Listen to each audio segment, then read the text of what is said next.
Opposition spokesman on finance, planning, and for public service, Julian Robinson, is scheduled to present on Thursday, March 13. Opposition leader Mark Golding will speak on Tuesday, March 18, while Prime Minister Dr. Andrew Holness will deliver his presentation on Thursday, March 20. Then Minister Williams will conclude the debate on Tuesday, March 25. It should be noted that the agenda can be adjusted, with items being added, removed, or replaced. If you are planning to attend a session at Gordon House, here are some rules to keep in mind. No visitor shall create any act of disorder within the precincts of the House. No visitor shall be admitted to the House without first obtaining an admission card from the office of the clerk. Visitors who remain within the precincts of the House during the suspension of the session are asked to keep silent. No photography, videography, or sketching of the proceedings is allowed unless so authorized by the presiding officer. And there should be no smoking inside the parliamentary building. It's almost time to go to the main event. But before that, let's get the answer to the trivia question. We asked, true or false? The government of Jamaica revenues are earned from 5 main sources. It's true.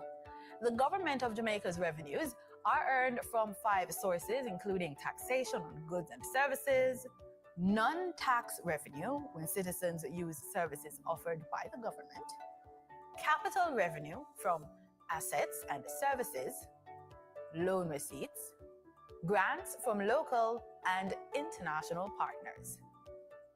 Now over to the proceedings.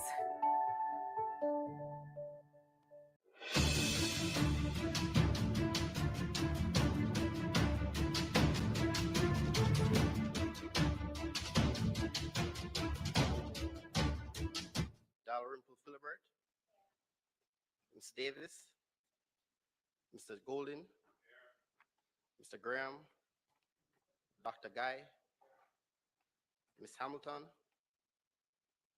Ms. Hannah, Mr. Enriquez, Mr. Henry, Mr. Hilton,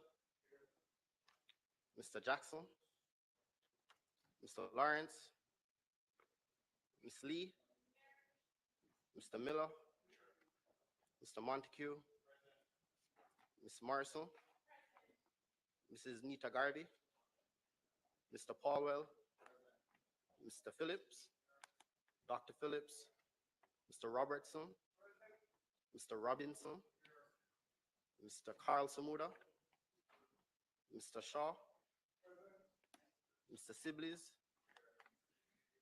Mr. Slowly, Mr. Smith, Dwayne Smith, Mrs. Vaz, Mr. Warmington, Dr. Wheatley, Mr. Williams, Mr. Wilson, and Mr. Wright. Thank you, Clark. It is always a great honor and pleasure to welcome all of you to the sitting of the House of Representatives, and particularly for today, Tuesday, March 11, 2025. Today, we commence the budget debate for the financial year 2025-2026, and we will hear from the Minister of Finance and the Public Service, who will make the opening presentation. I would like to extend a special welcome to the members of Minister Williams' family, members of the Diplomatic Corps, and representatives of the international organizations, union representatives, representatives of public bodies, members of the St. Andrew Eastern constituency, representatives from the public sector, those who are joining us online via the various social media platforms, and PBCJ live stream. To all the guests in the gallery, and particularly so many women who said, we are coming out to listen to the presentation of our historic first female Minister of Finance. Welcome.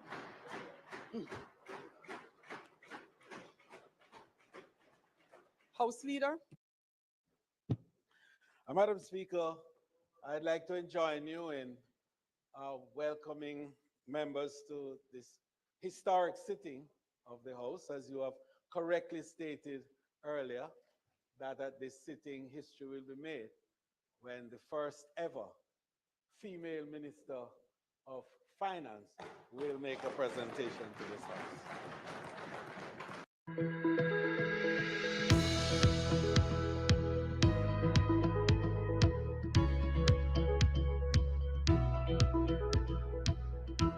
Who are here with us in the gallery to welcome the members of the international and multilateral community who are present here today, the members of the great constituency of Eastern St. Andrew, who are also here in the gallery, and members of the media and the numerous individuals who are joining by virtual means today as we stream live across the world for this historic presentation.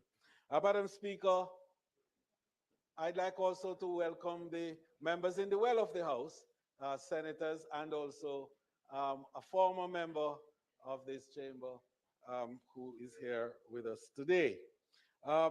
Madam Speaker, as is customary, when the appropriation bill is to be presented, we carry through our agenda as quickly as we can to facilitate it. And so in that vein, I would invite you to proceed with the agenda as stated. May it please you.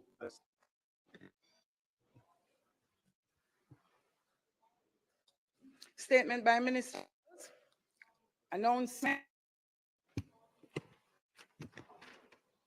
Laid on the table of the House are the following: Economic and Fiscal Assessment Report of the Independent Fiscal Commission for the financial year 2025-2026, Annual Report on Audited Financial Statements of the Ports Management and Security Limited for the financial year 2020-2021, Annual Report on Audited Financial Statements of the Postal Corporation for the financial year 2022-2023, the Segregated Accounts Companies Forms Regulations 2025 under the Segregated Accounts Companies Act, report of the Standing Finance Committee of the whole House of Representatives, consisting of all members of the House, Ministry Paper number 9 of 2025 entitled Revenue Measures for the financial year 2025-2026, and the Auditor General Department's certified appropriation accounts under the head 72,000C under the Ministry of Local Government and Rural Development for the year 2022-2023. It's brought from the Senate. The following is a message from the President of the Senate.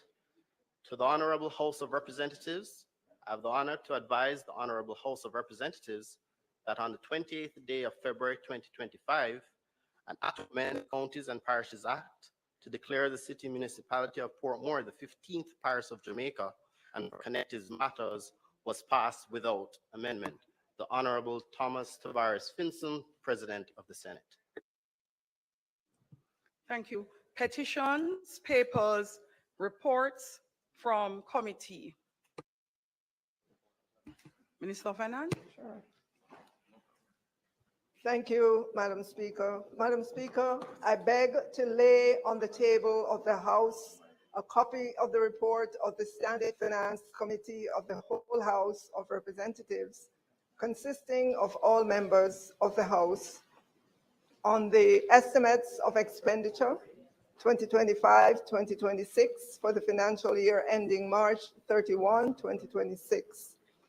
The Jamaica Public Bodies estimates of revenue and expenditure for the year ending March 2026. The Government of Jamaica Fiscal Policy Paper for the financial year 2025-2026. The Medium-Term Debt Management Strategy for the financial year 2025-2026 to the financial year 2028-2029. The revenue estimates 2025-2026 for the financial year ending March 31, 2026. The Jamaica Mortgage Bank estimates of revenue and expenditure for the year ending March 2026. The public sector consolidated estimates of expenditure for the financial year ending March 31, 2026, and the tax expenditure statement 2025. Thank you, Minister. Notices of motions given orally. Minister of Finance. Madam Speaker, I beg to give notice that at the next meeting of the House, I will move the following. Be it resolved that the report of the Standing Finance Committee of the whole House of Representatives, consisting of all members of the House, on the estimates of expenditure 2025-2026 for the financial year ending March 2026. The Jamaica Public Body's estimate of revenue and expenditure for the year ending March 2026. The Government of Jamaica Fiscal Policy Paper for the financial year 2025-2026. The medium-term debt management strategy for the financial year 2025-2026 to the financial year 2028-2029. The revenue estimates 2025-2026 for the financial year ending March 31, 2026. The Jamaica Mortgage Bank estimates of revenue and expenditure for the year ending March 2026. The public sector consolidated estimates of expenditure for the financial year ending March 31, 2026, and the tax expenditure statement 2025, which was laid on the table of the House on the 11th day of March 2025, be approved. Madam Speaker, I further beg to give notice that at a later stage today, I will move for the suspension of the standing orders to enable me to take this motion. Madam Speaker, I also beg to give notice that at the next meeting of the House, I will move to introduce and have read a first time a bill entitled an act to apply a sum out of the consolidated fund to service of the year ending on the 31st day of March 2026 and to appropriate the sums granted in this session of Parliament.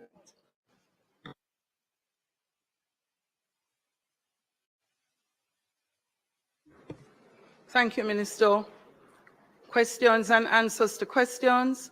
Motions that may be made at the commencement of public business requiring notice.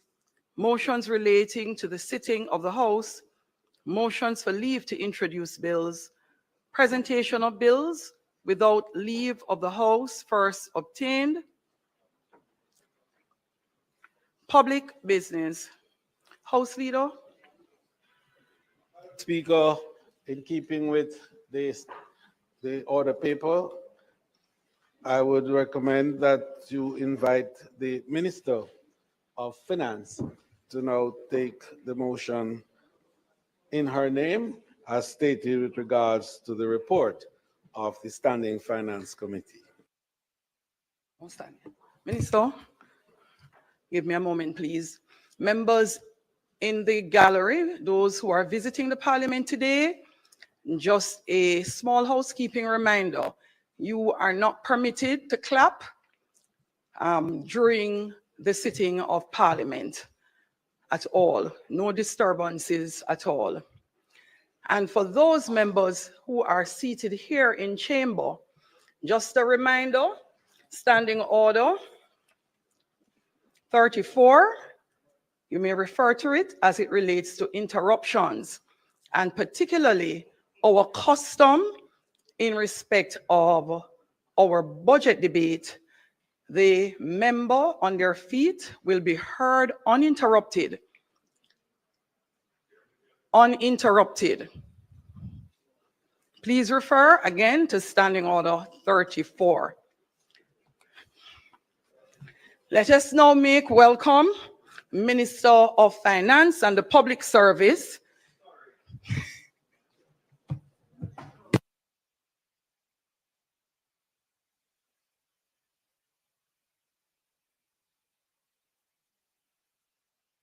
so Minister, go reports.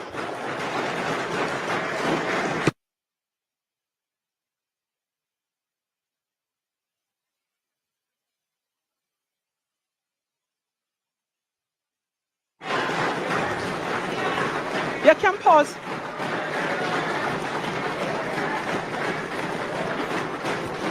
Members, you'll have that to do again. Members, you'll have that to do again. Minister, proceed.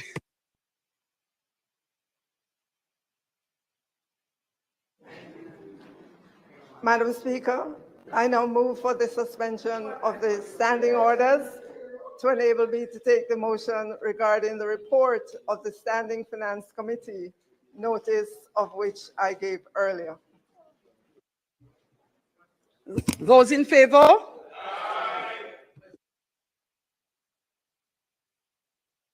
The question is, the minister has moved for notices in respect of motion in respect of the Standing Finance Committee, which she gave earlier, be made. Those in favor? Aye. Those against? The ayes have it. Minister. Madam Speaker, as we all know, the subject of the budget debate is the appropriation bill. But before the debate commences, the report of the Standing Finance Committee tabled today must be adopted. Therefore, Madam Speaker, I now move that the motion for the adoption of the report of the Standing Finance Committee, notice of which I gave earlier, be approved. The question is that the motion for the adoption of the report of the Standing Finance Committee be approved. Those in favor? Aye. Those against? The ayes have it. House Leader. Madam Speaker, this Honorable House would have taken note that on the 11th day of February 2025, the Minister of Finance and the Public Service gave notice of that at the next meeting of the House, she would move to introduce and have read a first time a bill shortly entitled the Jamaica Teaching Council Act 2025. Madam Speaker, I now seek leave of the House to withdraw the bill. Is it the wish of the House that the bill be withdrawn? Those in favor? Aye. Those against? The ayes have it. Madam Speaker, I now beg to move for the recommittal of agenda item presentations of bills without leave of the House first obtained to allow for the tabling of the appropriations bill. The question is for the recommittal of the agenda item, presentation of bills without leave of the House first obtained. Those in favor? Aye. Those against? The ayes have it. At presentation of bills without leave of the House first obtained, Minister of Finance and the Public Service. Madam Speaker, I move to introduce and have read a first time a bill shortly entitled the Appropriation Act 2025. The question is that the bill be read a first time. Those in favor? Aye. Those against? The ayes have it. Clerk. A bill shortly entitled the Appropriations Act 2025 read a first time. Minister of Finance. Madam Speaker, I beg to give notice of second reading of the bill. I further beg to give notice that at a later stage today, I will move for the suspension of the standing orders to enable me to take second reading of the bill and to commence the budget debate. Thank you. Public business. House Leader. Madam Speaker, the historic moment has arrived.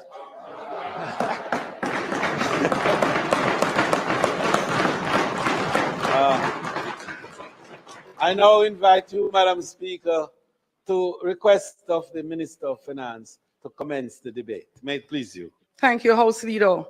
Members, let's make welcome to her feet for her first presentation as the Minister of Finance, our first female Minister of Finance, the Minister of Finance and the Public Service.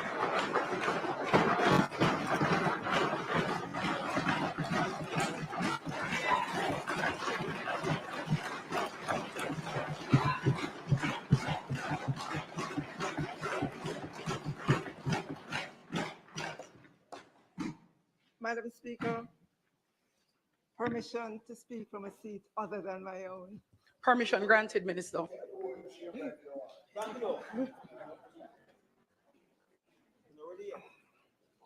Madam Speaker, let me take this opportunity to acknowledge members of the Diplomatic Corps as they celebrate Diplomatic Week. Let me acknowledge as well members of the international organizations, unions, public sector, media, those online. Let me acknowledge as well all the senators who are here today. Let me take this opportunity to acknowledge my husband, Leo, of 35 years.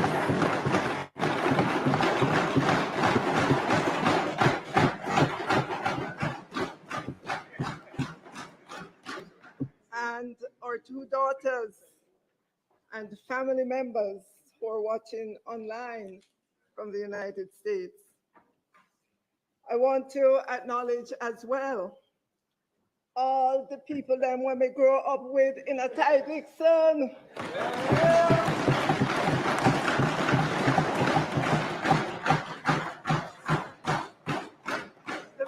The very rural, subsistence farming community in which I was born and where I went to Miss Ivy Long's basic school and the government's Ty Dixon primary school. Some of them from Ty Dixon are here to support me. One of their own who has come from among them, to the position of the first female Minister of the Corps.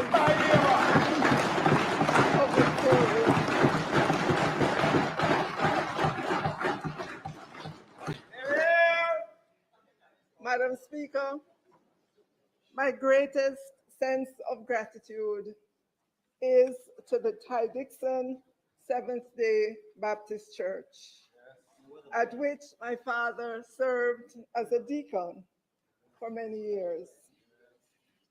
Madam Speaker, there was absolutely no story that I and my brothers and sisters could concoct and tell our parents that would cause them to say, oh, nobody go to church today. Even if we had to go to church on a stretcher, Madam Speaker, we had to go. Thank you, Ty Dixon Seventh-day Baptist Church.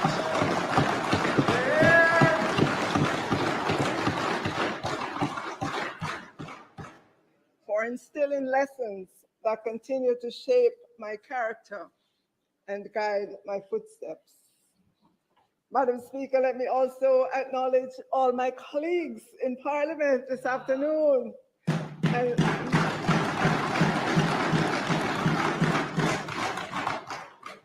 And let me again say thank you to the Prime Minister for his faith and confidence in me in appointing me to this position.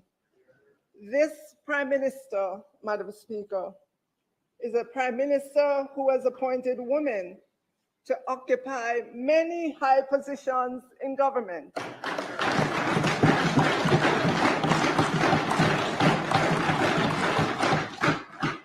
In his cabinet, are the most women of any other government, including the first woman Minister of Foreign Affairs and Foreign Trade that Jamaica has seen. The Prime Minister is also appointed the first female cabinet secretary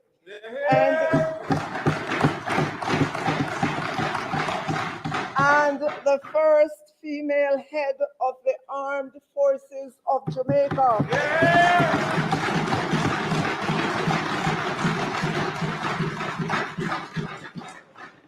One of only 2 women to hold that position globally. Across government, several women also hold important positions, such as permanent secretaries and heads of departments. And so I say, Madam Speaker, what a Prime Minister.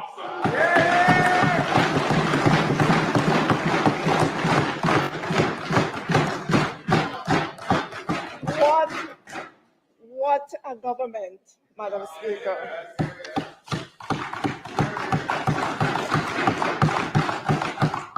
Madam Speaker, I'm very aware that I stand on the shoulders of all the women before me who have occupied high offices in government. Today, I am grateful for the opportunity to be a voice for our women and girls. To my women colleagues in Parliament, I appreciate your support every step of the way. I could not end my gratitude without saying thank you to all those in St. Andrew Eastern who allowed me this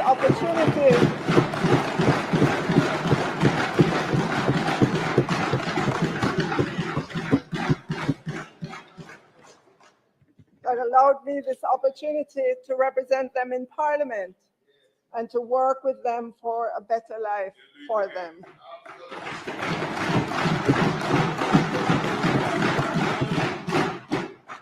To my 2 devoted CPOs who traverse the constituency with me at hours when dog-frayed, I say thank you.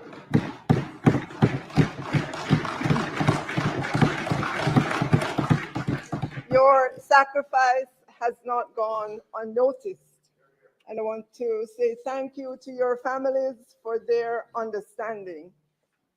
Madam Speaker, let me acknowledge students who are here this afternoon from Ferncourt High School, the high school I attended,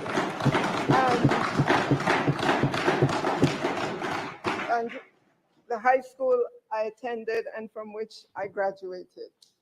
I also want to acknowledge all the students who are here from Papine High School in the constituency of St. Andrew Eastern. But I must single out the Financial Secretary and the entire team from the Ministry of Finance and the Public Service, who put in yeoman's hours to do all that needs to be done at the Ministry of Finance and the Public Service. My job is easier because of their collective efforts.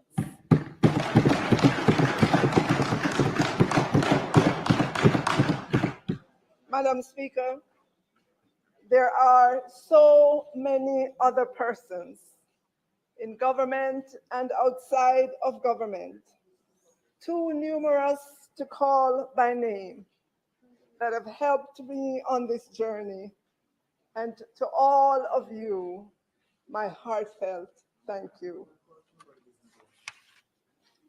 To all I say, I appreciate all your contributions, especially your words of encouragement. Madam Speaker, this budget for fiscal year 2025-26 reflects. How does implementing 4R plans improve my operation? Emails and your phone calls. I say to all Jamaicans, we are a government that listens. We are a government that hears.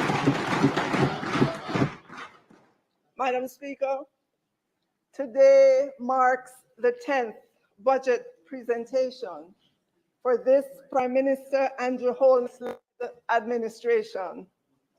The significance of this budget is that it is a budget that is happening in an election year, but it is also a budget that comes after many years of discipline in managing the country's financial affairs. Some of this fiscal discipline initially came with the IMF US $615 million Extended Fund Facility, EFF program, that the government of 2012 to 2016 negotiated with the IMF. Madam Speaker, those early years of learning fiscal discipline by a government known as Run With It government were, in my mind, the equivalent of the then government riding a child's bicycle with training wheels. Madam Speaker, I swear I did not choose the orange t-shirt that the child in the picture is wearing. I don't even know the people in the picture, but this picture is fitting because those years were really the government of the day learning fiscal discipline. Recall, Madam Speaker, they were the ones that, despite the clear danger signs leading up to the 2002 general election, still made the decision to run with it.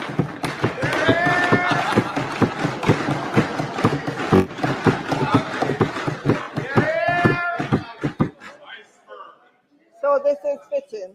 This picture is fitting. Those early years of learning fiscal discipline, Madam Speaker, were the equivalent of the government of the day riding a child's bicycle with training wheels. We have come a long way since then, Madam Speaker.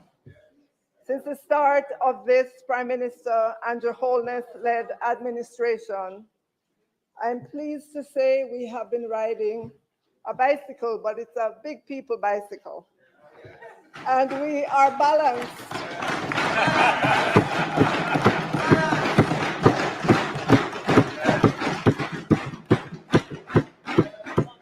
We are balanced on the big people bicycle with our own weight and are managing the complexities of Jamaica's budget with its many competing demands, all the while navigating the pressures of politics. I swear to you again, Madam Speaker, I do not know these people in the picture either. And why they were showing a V sign that represents, I just agree with the President.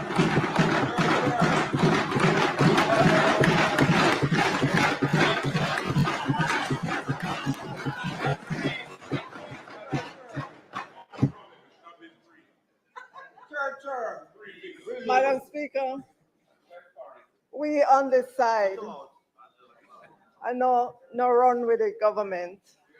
We are a responsible government. We are safeguarding the hard-won gains of the people of Jamaica so that their children and grandchildren can live a better life in Jamaica.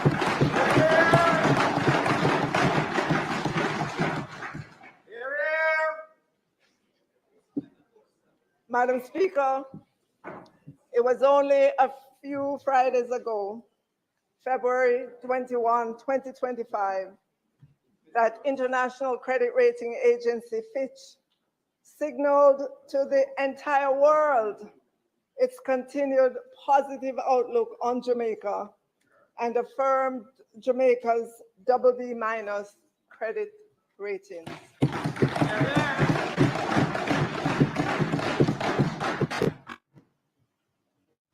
credit rating, Fitch said its positive outlook reflects the fact that Jamaica has stronger governance than the peer median, meaning, Madam Speaker, Jamaica is above its peer group in governance.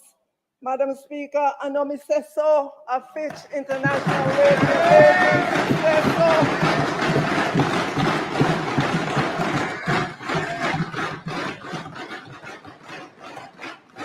Jamaica is above its peer group in governance. Fitch also highlighted that Jamaica has made significant progress with debt reduction and that Jamaica has a sound fiscal framework and, Madam Speaker, a strong political commitment to deliver large primary surpluses. Madam Speaker, a primary surplus is how much money a government has left to pay interest on debt, invest in important projects, or save for the future after paying wages and salaries and other recurrent expenses. Fitch Rating Agency noted that debt to GDP has fallen from a high of 135.3% in fiscal year 2012-2013. I wonder who was in government then. By the time, Madam Speaker,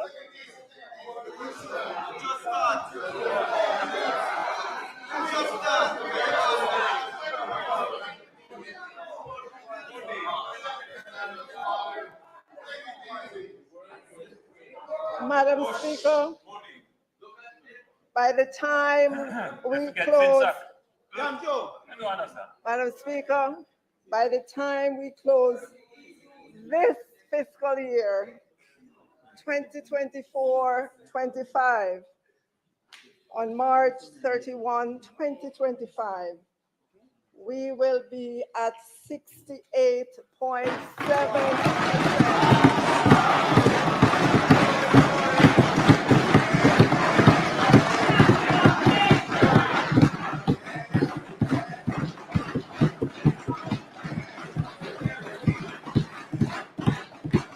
Madam Speaker,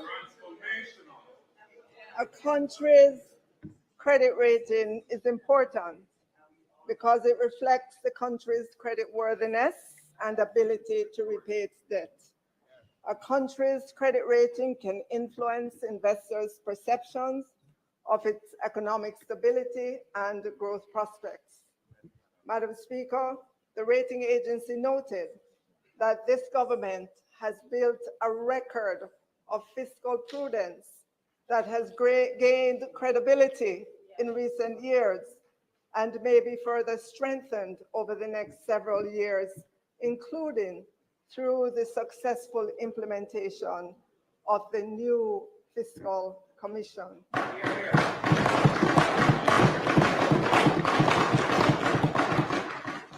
Madam Speaker, the Independent Fiscal Commission came into existence this year on January 1, 2025, and it has since assessed our budget and issued its opinion. If you recall, Madam Speaker, that role of assessing our budget was performed by our Auditor General for many years.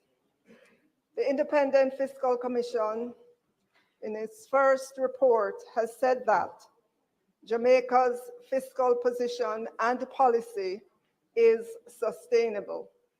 The legislated debt to GDP target of 60% or less by fiscal year 2027-28 is expected. Overall, operations are reasonable and achievable. The fiscal commissioner did highlight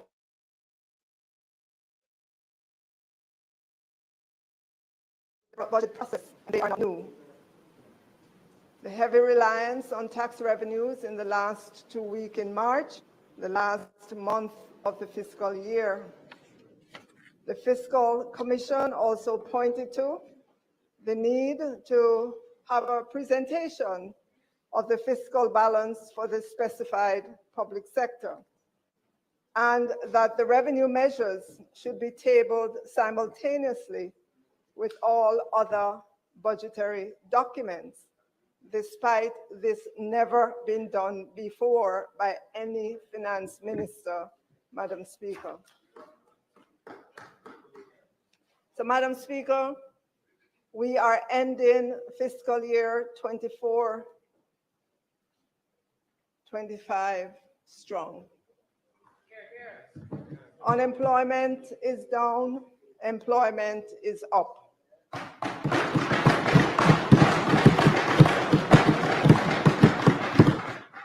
At the end of October 2024, Staten reported that unemployment stood at its lowest on record, which was 3.5%, with male unemployment at 2.6% and the female unemployment at 4.5%. Madam Speaker, I want us to pause and think about this. This is a significant achievement that we should not let anyone diminish. No boy, no girl, no one.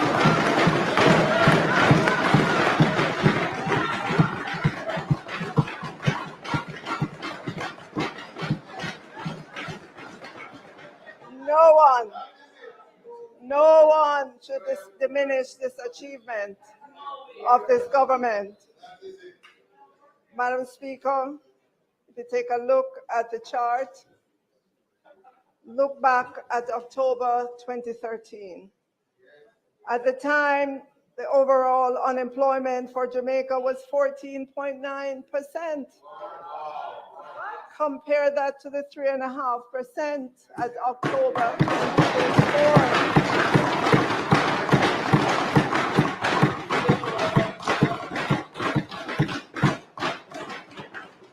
Female unemployment, Madam Speaker, at October 2013 was 20%,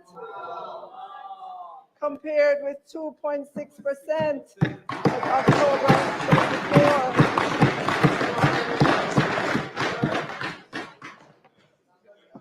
Male unemployment, 11.2%, compared with 14.5%. And look at the employed labor force, 1,108,925 then versus 1,468,600. Madam Speaker, I will admit that Staten did change its definition of the labor force recently. But even if you adjust the October 2013 figures to take that into consideration, there would still be a vast difference between the figures in October 2013 and the figures of October 2024. More persons working in 2024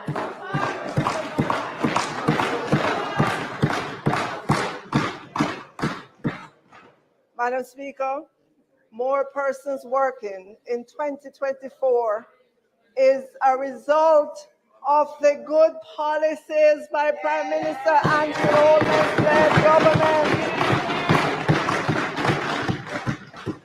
Today, Madam Speaker, in 2025, jobs abound. We can't find workers. Madam Speaker, we're indeed ending fiscal year 2024-25 strong.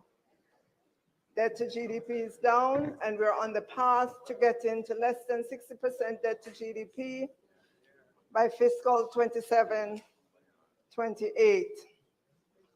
And Madam Speaker, if anyone doubts the wisdom of remaining on this path towards 60% debt to GDP, then they should get off this path and see how quickly and how negatively the markets would react. For starters, the US 5.6 billion of net international reserves would vanish overnight as the financial sector loses confidence, and that would cascade to the rest of the Jamaican economy and to international markets. Madam Speaker, confidence, once lost, is very difficult to restore.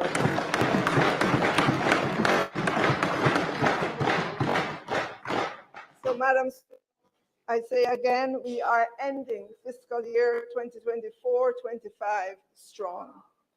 The net international reserves, NIR, is strong at $5.6 billion at December 31, 2024.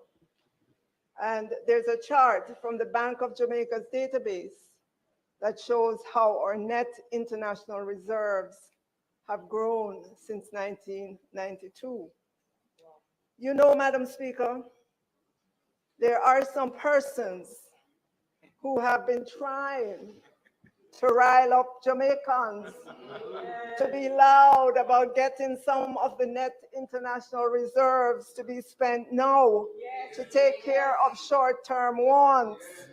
Madam Speaker, that is downright irresponsible.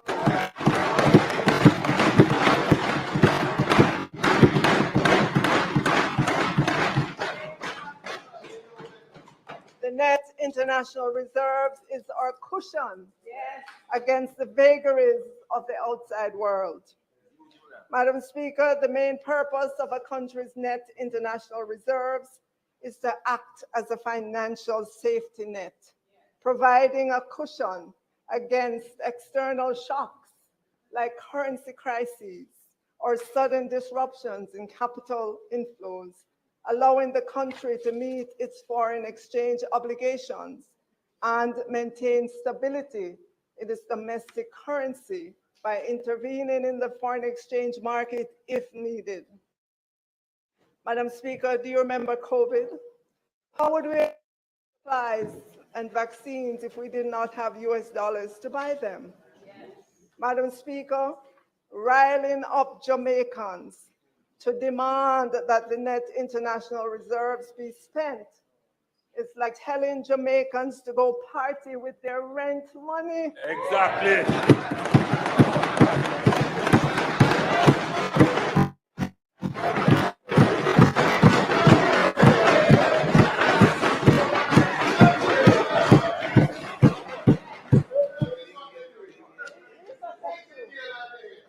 Madam Speaker,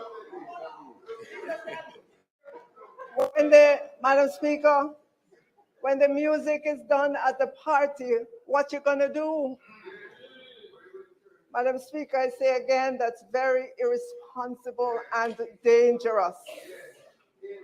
Madam Speaker, if they mean Jamaica and Jamaicans any good, they will stop encouraging Jamaica to demand.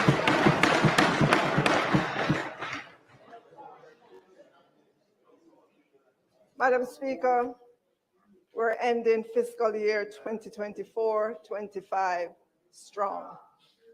The overall inflation figures remain within the target 4% to 6% range. I know that for many Jamaicans, inflation at the market for yam, bananas, tomatoes, green peppers, and so on got way above the national average for inflation after the Category 5 Hurricane Beryl. I know because I go to the market. And so I know the price of food items. After Hurricane Beryl, prices really did fly. However, I am encouraged with the current direction. The last time I heard Minister Green talk, he said prices on agricultural items moderate, which was to say prices come down on the things them in the market and in the market. Madam Speaker, I included the chart on the screen in my presentation to show our young people what the experience with inflation in Jamaica was from 1963, right after independence, to 1999, a 36-year period. As you will see, Madam Speaker, inflation was well contained in the 0 to 10% band from independence to 1972. Madam Speaker, elections matter. Can you imagine life with inflation at close to 30% in 1973, 50% in 1977, 80% in 1991? We never had a worse period of inflation in our post-independence history. Madam Speaker, why am I going all the way back to 1973? Because, Madam Speaker, if we do not remember our history, we are doomed to repeat it. Everyone should take pics of these charts and send to all their friends. Remind them from whence we came and that we do not want to go back there.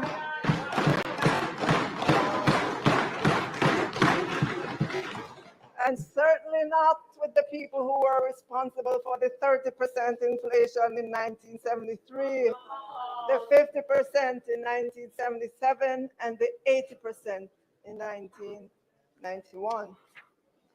Madam Speaker, we are ending fiscal year 2024-25 strong.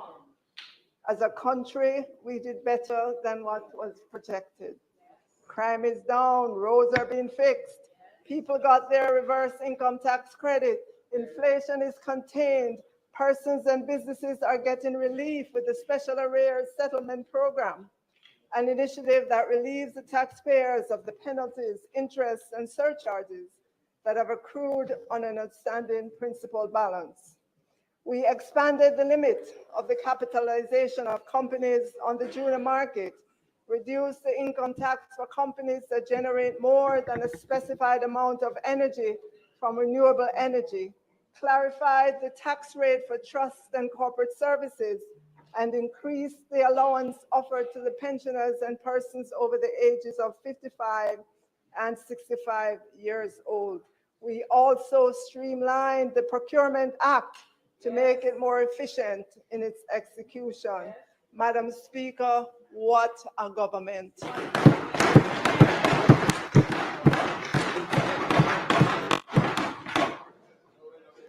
Madam Speaker, we're entering into this new budget year after being battered by drought, a Category 5 Hurricane Beryl like no other, Tropical Storm Rafael, and significantly above average rainfall, October, November, December.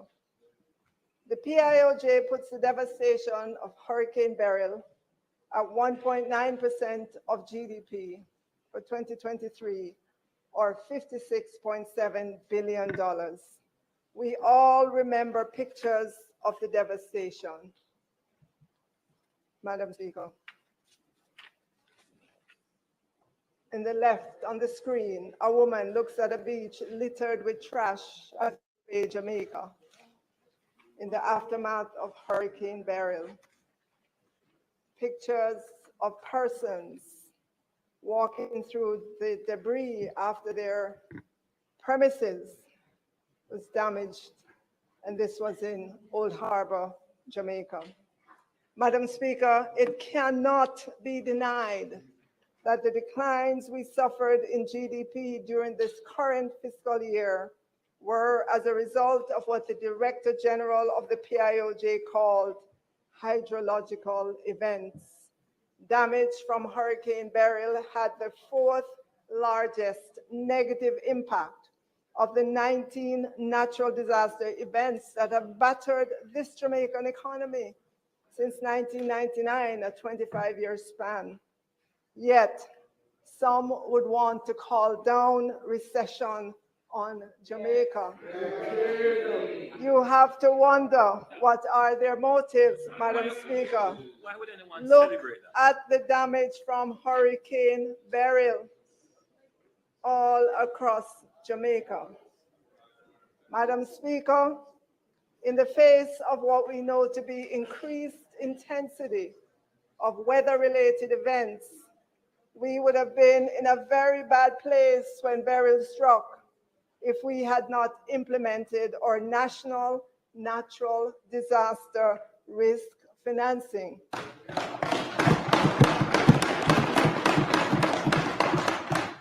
With the many layers of shock absorbers for the economy. Madam Speaker, had this government not had the foresight to ensure that we had this multi-layered risk-absorbing facility in place, we would not have been able to do the emergency repairs to public infrastructure, clean up and relief effort activities, as well as social expenditure to assist the indigent and other vulnerable populations. Our schools will still be in a very bad shape. A large percentage of the students would not have been able to attend school up to now because their school building would not have been fixed yet. I should know. I was the Minister of Education at the time. Madam Speaker, here is what this government has put in place to cushion the budget during disasters and provide for Jamaicans. $130.6 billion national natural disaster risk financing shock absorber.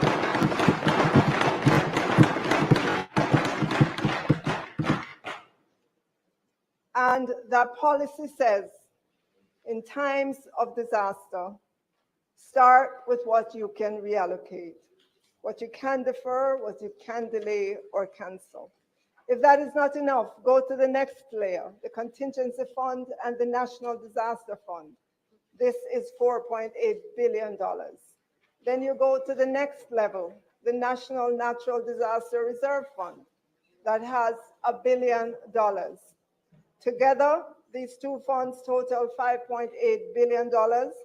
And the important thing, Madam Speaker, is that they are Jamaica's own resources.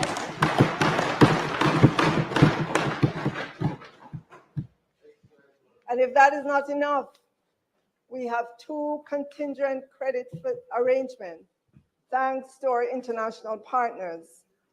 This month, we added yet another layer, the catastrophe deferred drawdown of $6.5 billion to the shock absorber we already had. Layered on top of that is the Caribbean Catastrophe Risk Insurance Facility, $19.2 billion. And then if we get one of those really, really, really bad disasters, we have the catastrophe bond for $25 billion. When you add all of that up, Madam Speaker, that's a total of $130.6 billion.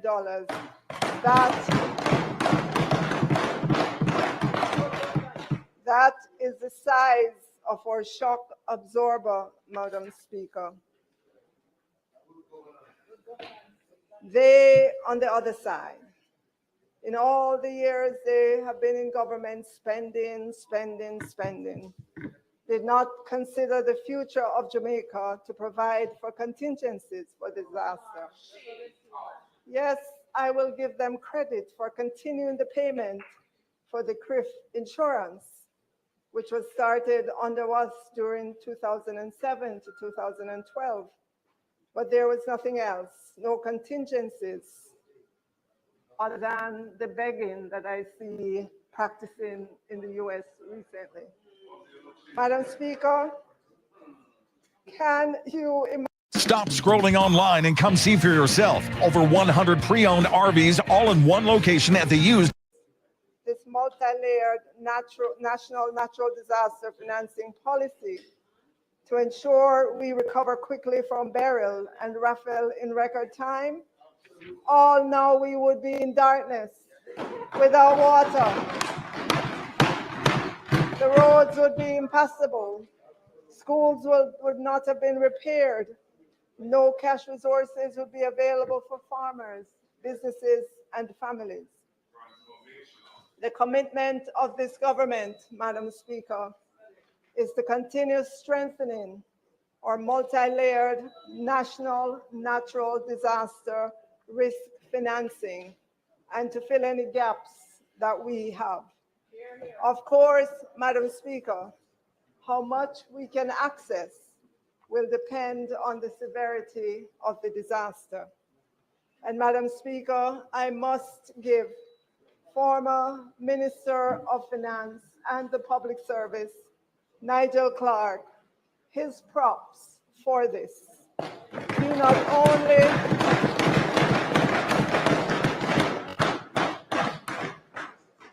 only had the foresight, he did the work. We are continuing that work. And so, Madam Speaker, the question that Jamaican people should be asking themselves right now, who would you rather have? A government with the foresight to put in place a $139 billion shock absorber for this economy, or one that ran with it during an election year when there was no room in the budget? Madam Speaker, it's not just the weather across the world that has caused dislocation. We're entering the new fiscal year with the most seismic of changes swirling. Geopolitical changes, heightened tensions regarding tariffs. Many Jamaicans at home, right here in Jamaica, are beginning to see relatives they have not seen in a very long time. And swirling all around us are developments in artificial intelligence, which continue to astound and concern. The Nobel Prize Committee recently recognized AI's importance when it awarded the Nobel Prize in Physics to John Hopfield and Geoffrey Hinton for fundamental discoveries and inventions that enable machine learning with artificial neural networks. And half of the Nobel Prize in Chemistry, Madam Speaker, went to Demis Hassabis and John JAMPJA for developing an AI model to solve a 50-year-old protein problem in protein research by accurately predicting the protein complex structures based on their amino acid sequences. Madam Speaker, I am not a scientist, and so I used AI to help me understand the significance of solving this 50-year-old problem. Scientists say that results that once took years now take seconds. Madam Speaker, there's a lot of discussion, and that discussion is growing on whether and how to regulate AI. Agreement on that score remains elusive because, again, experts say too much is changing too fast. So, Madam Speaker, why am I going so far afield talking about AI?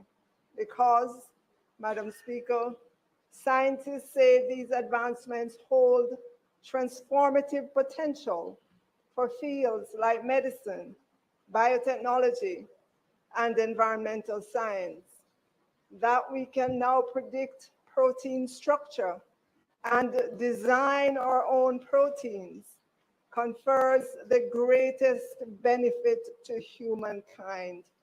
We are living in an awesome time, Madam Speaker.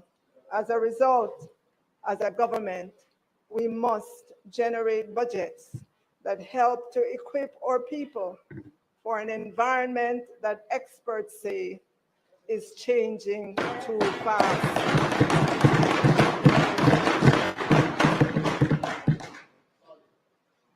Madam Speaker, for the central government for fiscal year ending 31st of March 2026, the total recurrent expenditures, which includes wages and salaries for the various ministries, departments, and agencies of the central government, is $1 trillion, 34,707,200,000. This is an increase, Madam Speaker, an increase of 9.6% over the current expenditure of 24-25. Capital spending of $62 billion for central government is up 1.5% from the revised estimate of $61.7 billion. We had originally anticipated to spend $80 billion when the budget for fiscal year 2024-25 was first tabled in Parliament. Madam Speaker, debt amortization, which is where a lot of the confusion was among those who took a look at the expenditure when those were published. Debt amortization was $317.3 billion in fiscal year 2024.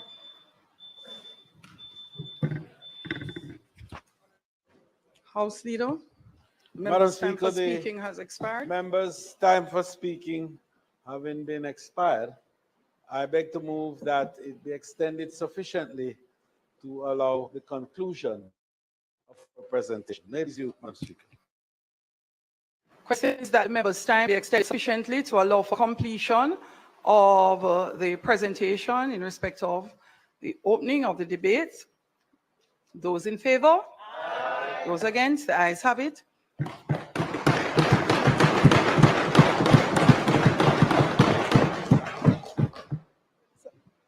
Madam Speaker, debt amortization, which is where a lot of the confusion was among those who took an initial look at the expenditure when they were published, was $317.3 billion in fiscal year 2024-25, but it is only going to be $162.7 billion in this upcoming fiscal year. If you simply use the numbers in the fiscal year 2025-26 estimates of expenditure, you would conclude that the recurrent expenditure dropped by almost 10%, but that would not be the correct conclusion. Expenditure, excluding the debt amortization, was up 9.6% for this upcoming budget year versus that of the budget year we are closing. Additionally, Madam Speaker, we are projecting to spend $5 billion less on interest expense. This means more is available to spend on those things Jamaicans care about: roads, water, education, security, health, technology, garbage collection, new buses, and so on. Madam Speaker, capital spending, which is monies to take care of roads, lay water pipes, build schools, police stations, courthouses, is expected to total $163.8 billion across government. When you add together the capital spending by central government, which is $62.6 billion, to the $103 billion capital spending our public bodies will deploy, that number is a staggering $163.8 billion.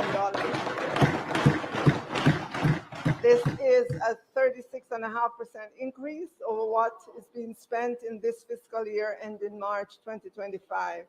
This will significantly add to GDP growth in the new fiscal year.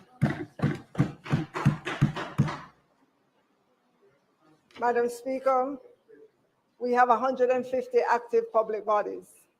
We don't give enough recognition to them. They perform regulatory, advisory, supervisory, research, administrative, technical, or quasi-judicial functions. Many of them are funded by the consolidated funds, but there are 52 that provide through their various services major contributions to the economy. So these public bodies are in the portfolios of various ministers on which they will report during their sectorial. But suffice it to say, Madam Speaker, together, public bodies are expected to end the new fiscal year with $1.6 trillion of gross assets.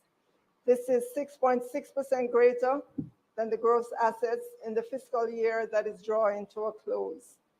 They are projected to employ 14,203 persons, or 5.5% more than they did in the 2024 fiscal year.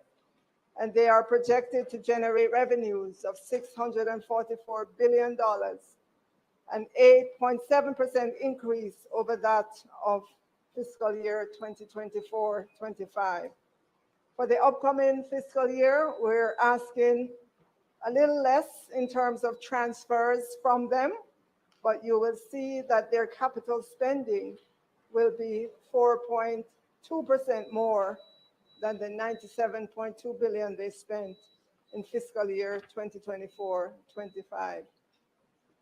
So, Madam Speaker, those are the important budget figures for fiscal year 2025-26 for central government and for the public bodies. Now, Madam Speaker, I am sure what all Jamaicans want to know is how are we going to fund those budgeted expenses, and what is in the budget for the country, and more important, what is in the budget for them personally. You know, Madam Speaker, as a young girl living in Kingston, right after graduating from Ferncourt High School, every time it was budget time, I would feel the knots in my stomach because I knew that a big part of the little pay I was getting at the time would be gone into higher taxes. I recall feeling anxious around budget time because I knew the inevitable, more new taxes. At that time, Madam Speaker, when I graduated from Ferncourt High School, it was not our side that was in government. Madam Speaker, I would like you to take a look at this chart on the screen. Look at the years, 1992 to 2004. There was one government in charge. The same government occupied the parliament for all those years. Now look at the fiscal balance as a percent of GDP. Look at the budget balance as a percent of GDP. Negative, negative, negative, negative, negative, negative, negative, negative, negative, negative. Today, Madam Speaker, I carry that feeling in my gut whenever I remember the struggles in those years in which I had to paddle my own canoe as a young girl in this country while helping to take care of my younger sister. Madam Speaker, I know that we all know that this is an election year, but I do know as well that Jamaicans have grown to know that as a government, we are committed to remain disciplined.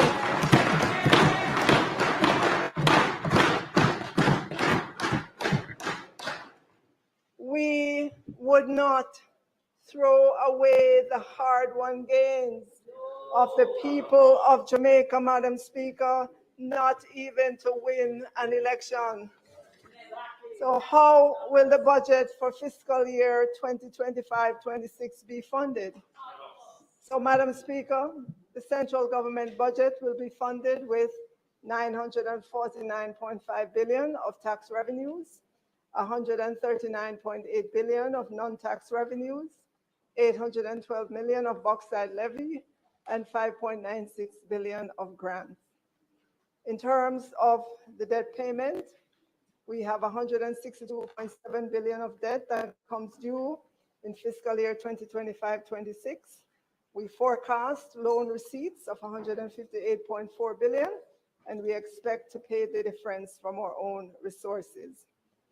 This upcoming fiscal year, 2025-26, we are projecting a surplus, a small surplus, but it sure beats the negative.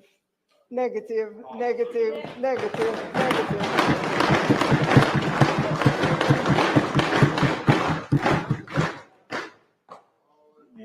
years that have plunged Jamaica into the abyss. Take a look at the debt to GDP figures practically every year that the government of 1992 to 2004 ran a budget deficit, the debt to GDP went higher. They mortgaged the future of Jamaican people. At 68.7% debt to GDP at the end of this fiscal year, we have just about emerged into the light from the deep sinkhole in which the Run With It government plunged Jamaica.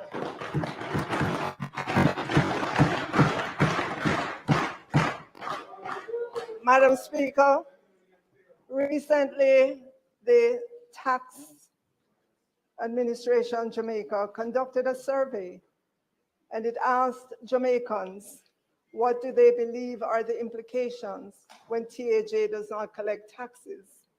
The answers may surprise many. 91% of the people say health of the economy would be negatively impacted. They say the ability for government to pay for social amenities would be reduced. They say there would be an inability to service the country's debt. 87% said an inability to invest in infrastructural development. 89% said inability to pay the salaries and wage of public sector workers. Madam Speaker, 72% said the implication when TAJ does not collect taxes is an increase in tax rates. An inability to establish an optimal budget for the country.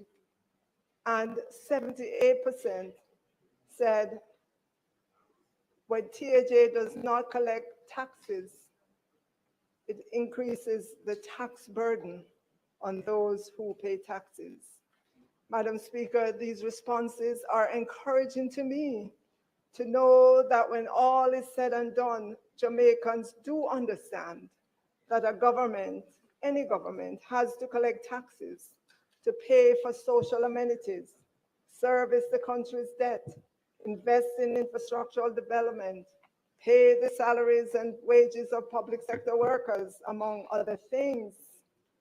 For example, in the expenditure for this upcoming fiscal year, we have had to make an allocation for the new round of wage negotiations, plus the one-offs and back pay or retro pay due to some groups. Jamaicans get it, Madam Speaker. In the budget, Madam Speaker, compensation for government employees is in the budget at $495.8 billion, and it includes new rates of pay for medical consultants, dental surgeons, parish court judges and probation aftercare officers, back pay for medical consultants and parish court judges, and allocation to support the employment of agricultural wardens, $1 billion to support continuation of the Jamaica National Service Corps, and a compensation contingency provision of $33 billion to meet the cost of public sector wage settlement, including a provision of $3 billion to support the filling of vacant technical positions in regional health authorities. That's in the budget, Madam Speaker. On the issue of the current round of wage negotiations, Madam Speaker, the Ministry of Finance and the Public Service has thus far received 11 claims to include Jamaica Civil Service Association, JCSA, Jamaica Confederation of Trade Unions, JCTU, Jamaica Teachers Association, JTA, Police Officers Association, POA, and groups within the health sector. The government has commenced discussions with the unions and associations for the new contract period. The continued engagement of all stakeholders remain key to the maintenance of harmony in the public sector. So, Madam Speaker, there has been quite a bit of public debate on the issue of whether or not we have a cap on public sector wages in relation to GDP. Madam Speaker, the history is that up to April 2023, Jamaica had a rule to cap public sector wages and salaries at no more than 9% of gross domestic product each year. The cap was implemented in 2013 while Jamaica was in an IMF program with the then government. You may recall, Madam Speaker, that the then government signed the US $615 million extended fund facility with the IMF in 2012. At the time of implementation of the wage to GDP cap of each year, our national debt stood at 147% of GDP, and inflation was 9.1%. Contrast this, Madam Speaker, to a debt to GDP of 68.7% that we expect to see when we close this fiscal year, as opposed to that 147% debt to GDP when the rule was put in place. Contrast this as well to inflation at 4.7% at the end of January 2025. Inflation then in 2012 was almost twice where it is now.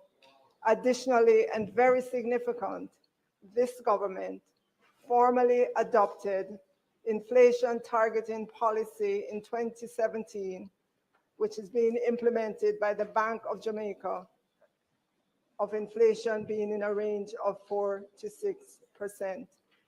I'm giving all of this background, Madam Speaker, to remind us of the reason back then for the cap on public sector wages.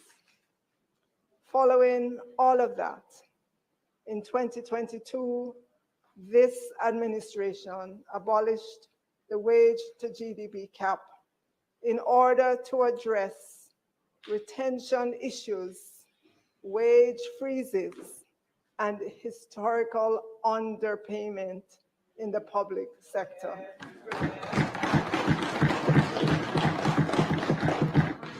Truth be told, Madam Speaker, the history is that the target was met only once, and the cap was criticized for stifling public sector reforms and contributing to attrition in critical services like healthcare and education. But I don't want Jamaicans to believe that there are no controls on the budget. The major controls we have on the budget is the fiscal balance rule and the debt ratio. I believe every Jamaican should know by now that the debt to GDP ratio is being targeted to be 60% or less by fiscal year 2027-28. The fiscal balance rule is all. Get a head start on spring weed control with fall-applied Volterra or Fierce. With Volterra, you get extended residual control of a full range of broadleaf weeds. Fierce provides powerful target in fiscal year 2020-2021 and continuing for 4 years. And that is what we have. During those years, we were bound to have a fiscal balance surplus of no less than 0.3% of GDP. Madam Speaker, I'm happy to say that this was only missed during fiscal 2021, the year of COVID, and I am sure you can understand why. It has been proven that containing our spending by the fiscal balance rule and the debt to GDP and maintaining that discipline, then our fiscal affairs will remain on a sustainable path. For the public sector, the focus should now be on pay for performance, efficiency in service delivery, and productivity gains.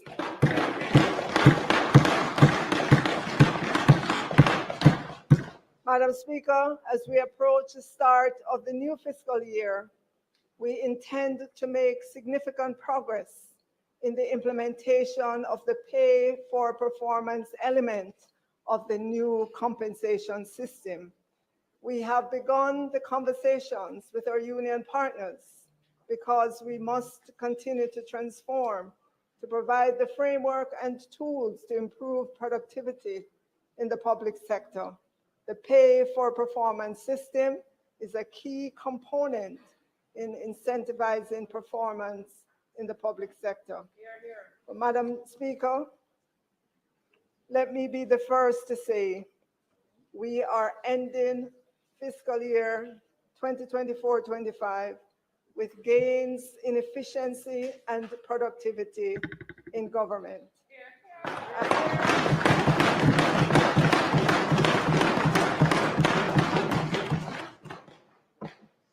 I want to extend my sincere gratitude to my predecessor, Dr. Nigel Clark, for a very good run of the first leg.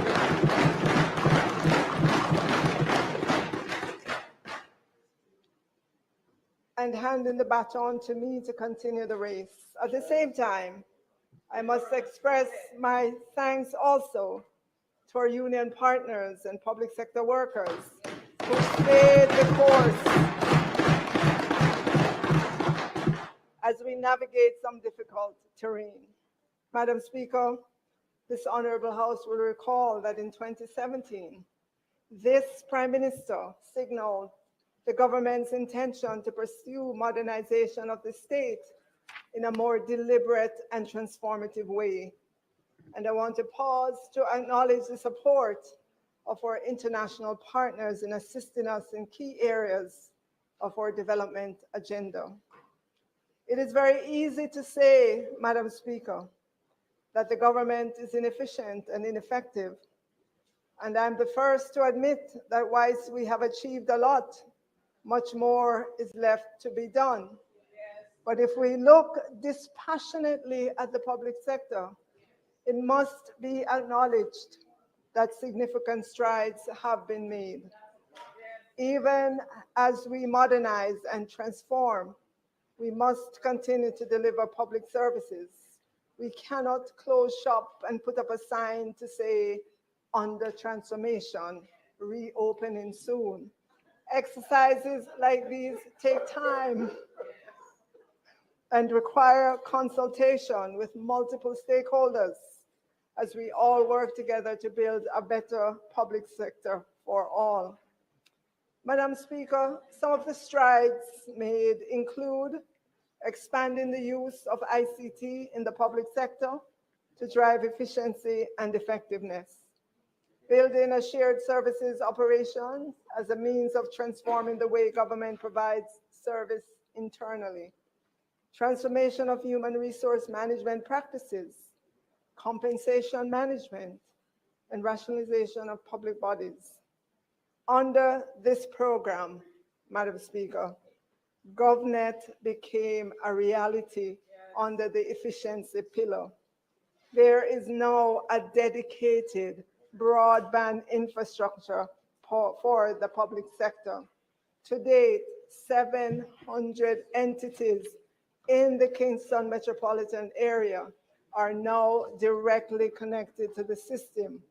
We're talking about ministries, departments and agencies, schools, courts, and police stations. At the same time, the data center at eGov Jamaica has been upgraded and its data storage capacity has been increased by 260%. We've also provided the public sector with additional cloud infrastructure and all the automated management tools and security components that are needed for government to operate a modern data center on behalf of the rest of the public service. Additionally, by leveraging GOJ-owned communication assets, digital systems can now interface more easily, allowing for greater interoperability between digital platforms in the public sector.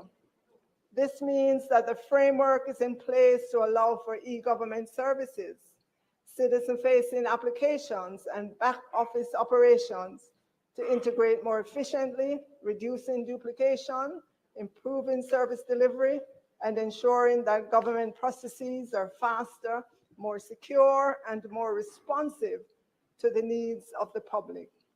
Yes, Madam Speaker, more work is to be done, but the foundation is set for citizens to feel like they're interacting with one interconnected government instead of siloed MDAs.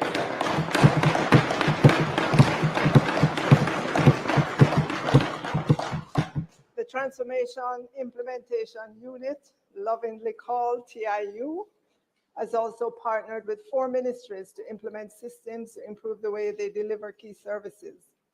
A customer relationship management system was implemented at the Passport, Immigration and Citizenship Agency of the Ministry of National Security.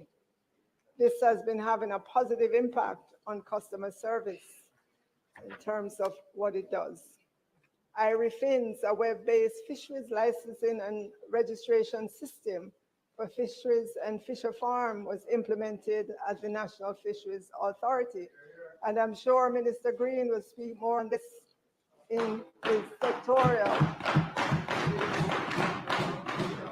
These are examples of the work of the TIU, IRIFIN, at the Ministry of Labor and Social Security. The Transformation Implementation Unit has supported the ministry to develop an effective and user-friendly web-based work permit system to improve the processing of work permit and CARICOM skills certificate. And I am sure Minister Charles will speak more fulsomely to this. Madam Speaker, the Transformation Implementation Unit is particularly proud of the partnership with the Child Protection and Family Services Agency to modernize its ICT infrastructure. The CPFSA can now boast a unified network built on modern, secure, and robust technology. Still on the ICT front, MyHR, an integrated HR and payroll management system, is the first enterprise system successfully deployed in the public sector. It is now being used by approximately 70 ministries, departments, and agencies, which is putting the government on a path to better managing its most critical resource, which is people. Madam Speaker, employees can now access their records anytime to ascertain information such as leave balances, status of requests for approval, and their payslip. They no longer need to go to HR to access this information. And Madam Speaker, we have been able to address some of the residual issues of the new compensation system because we have more automation in place. And I'm pleased to report to this honorable House that we have agreed 2 key policies with the union, one for work done outside of normal working hours, and the other for the provision of uniform allowances. In the upcoming fiscal year, we will implement a new phase of the public sector transformation program to build on the gains made in phase 1. Phase 2 will focus more on digital transformation, continuing to ensure the requirements for increased productivity in the public sector are in place. We eagerly look forward to the commencement of this program. Madam Speaker, transformation a few thing, and we're making strides.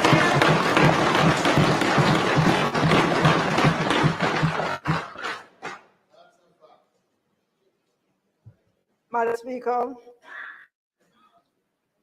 support to self-financing public bodies of $27.8 billion is in the budget, of which $11 billion are allocated to JUTC, Bombay Metro, $10 billion to the National Water Commission, $900 million to the Transport Authority, and $210 million to the Jamaica Commodity Regulatory Authority, JACRA.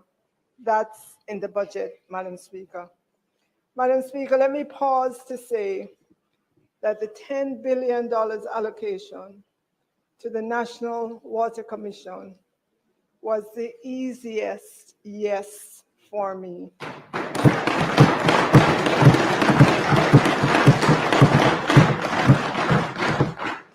I remember as a child in Ty-Dixon that we either had to have a tank in our yard or a drum to catch rainwater in order to have water for cooking, bathing, washing our clothes, and all the other things we do with water.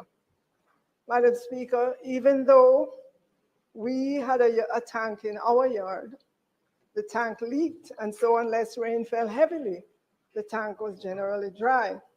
Madam Speaker, I remember many school mornings in order to tidy up to go to primary school, that as children, me, my younger brother and sister, and other children in Ty-Dixon had to go to the one government public tank to catch water in a pan, put the pan of water, yes.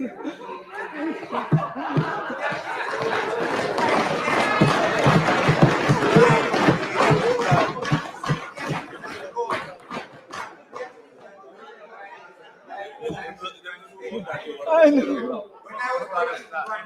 So, Madam Speaker, yes, in order to tidy up to go to primary school, that as children, we had to go to the one and only government public tank to catch water in a pan, put the pan of water on our heads with a cutter under it,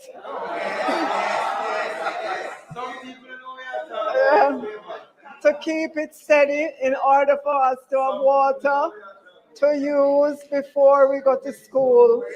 And, Madam Speaker, we could not be late for school either. I know that this may still be happening in some rural communities. And so when I say it was the easiest yes in terms of the $10 billion to NWC, it is because I lived the experience of an ordinary Jamaican.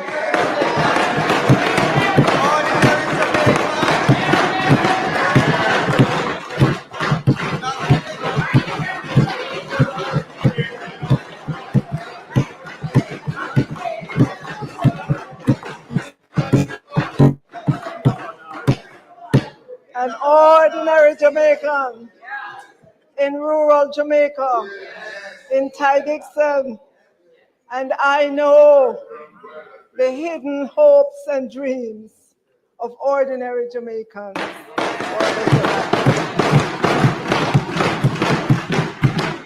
They want running water in their bathrooms, in their kitchens, and available for them when they need it. Madam Speaker, this government will continue to work to make that happen for every Jamaican household.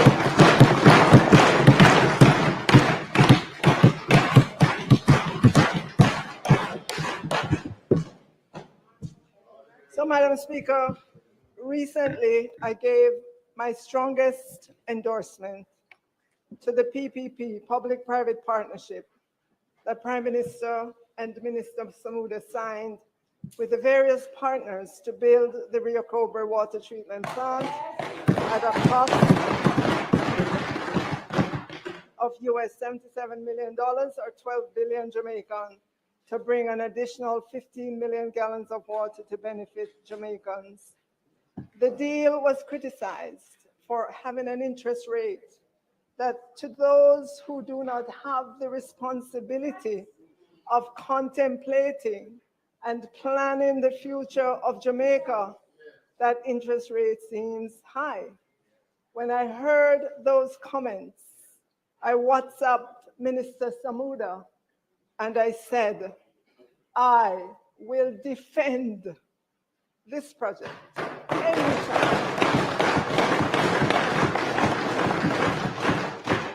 anytime, because the issue in 3 or 4 years' time, when water is needed, as the population in Kingston and St. Andrew and in our 15th parish, Portmore, grows.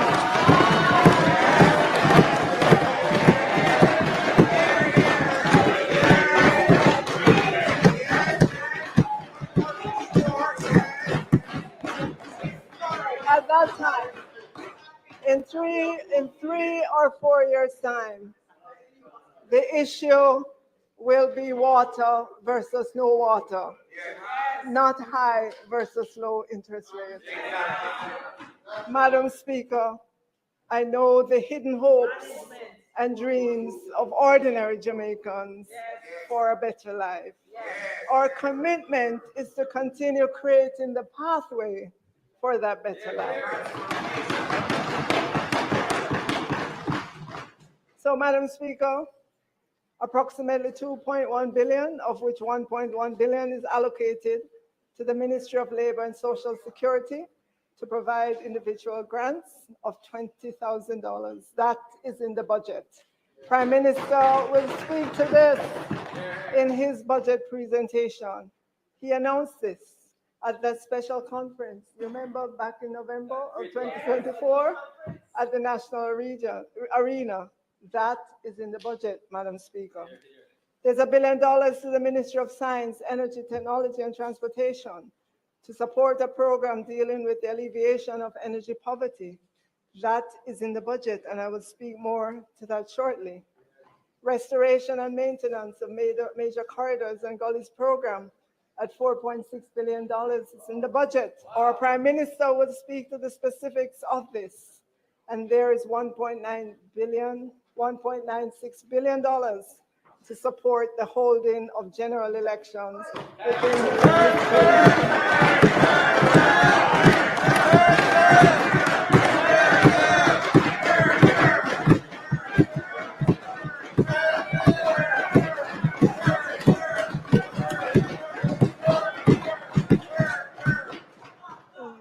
That is in the budget, Madam Speaker.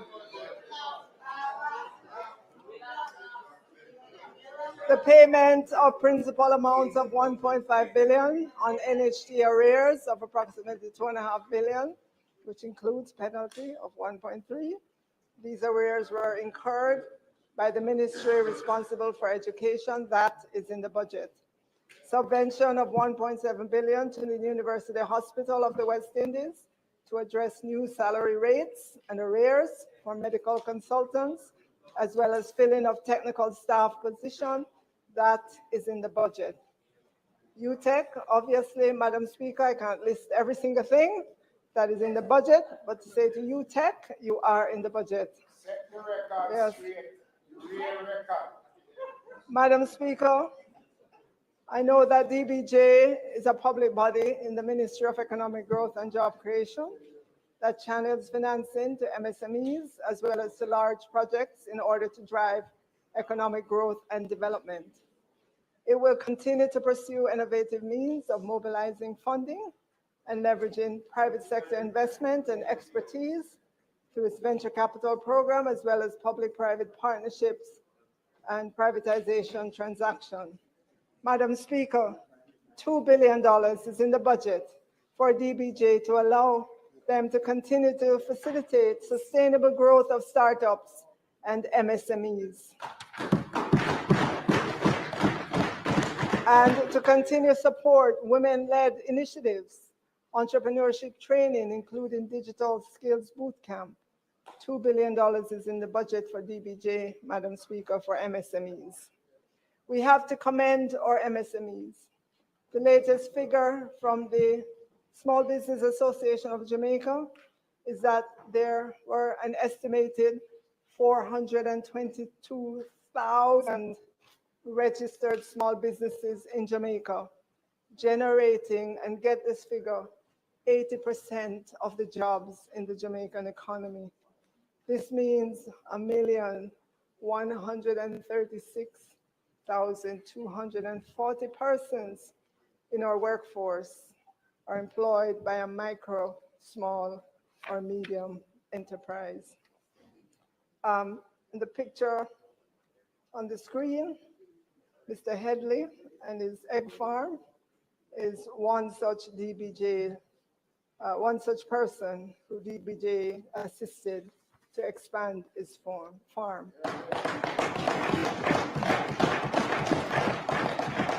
Madam Speaker, the top concerns for small businesses that I hear repeated over and over again, and Minister Hill will tell you as well, is access to financing, and not just plain vanilla access. They want equitable access to financing. They are also feeling the burden of high interest rates and have said to me that opening a bank account for their business is difficult. They feel there's no difference between the requirements for them as MSMEs as opposed to a very large institution. And so my commitment to them is to get together with the Minister Hill, to let us sit down with the banks and see how we can agree to reduce the burden of opening a bank account for MSMEs. Madam Speaker, recently, as a government, we listened to the new car dealership industry. They said that 100% bond on the duties they pay ties up too much of their capital. Madam Speaker, Jamaica imported some 50,786 motor vehicles worth $81 billion in 2022. And if you look at the duties are between 67 to about 88% of the value. And if you assume the lowest duty, you can see that the capital tied up against the duties is significant. We listened to the industry, and now, instead of 100% bond against the duty, we have reduced that to 20%. Yeah. Very nice. This frees up capital to invest in other businesses or to expand existing businesses, hire more people, and contribute to economic growth. Great ideas can come from anywhere. With Wix, you decide where they go. Put your ideas into play with AI and watch them shape every aspect of your website. Explore as many layouts and designs as you want. Taking steps to reduce or eliminate those hurdles. Madam Speaker, on capital spending, the $62.6 billion proposed for capital expenditure in 25-26 will be spent by central government, and it includes a contingency provision for new public projects of $2.1 billion. Major infrastructure projects under implementation by the Ministry of Economic Growth and Job Creation accounts for $30.6 billion, or 49% of the capital spending across central government. And I am sure the Prime Minister can't wait to speak to his plans for roads and more roads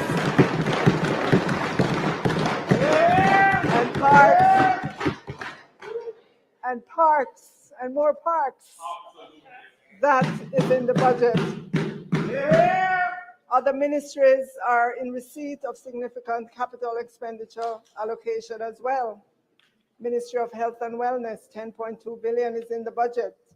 including $5 billion for Cornwall Regional Hospital, $4.1 billion for the IDB supported prevention and care management of non-communicable disease. That is in the budget. There's $4.6 billion in the budget for the Office of the Prime Minister, including $3 billion for NIDS. That is in the budget. And MSET, $4.5 billion is in the budget for MSET, including $3.2 billion for the procurement of new buses for JUTC. That is in the budget, and I'm sure Minister Vaz will speak to that. And there is much, much more in the budget for Ministry of Education, $4.2 billion, including $1.7 billion to the primary and secondary schools infrastructure project. That is in the budget.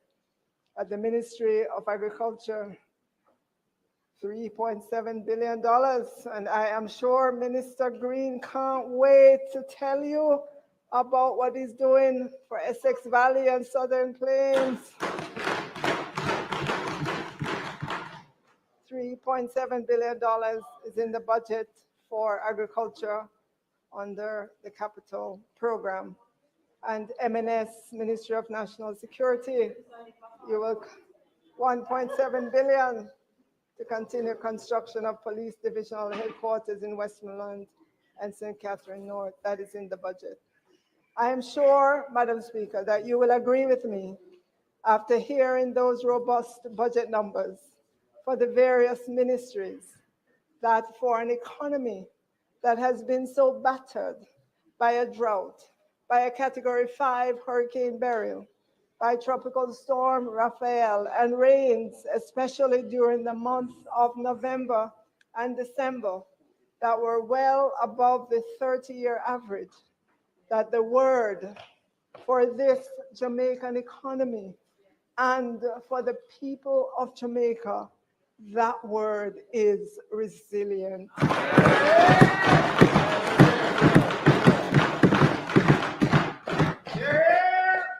Madam Speaker, we must continue to put in place everything that will bolster our resilience as a country and as a household.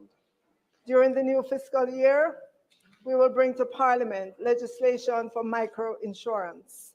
Madam Speaker, not every Jamaican can afford the premiums for traditional insurance sold here in Jamaica, and so we have to meet the people where they are. Madam Speaker, micro-insurance legislation has been talked about, but I give my commitment that micro-insurance legislation will be passed in this new fiscal year.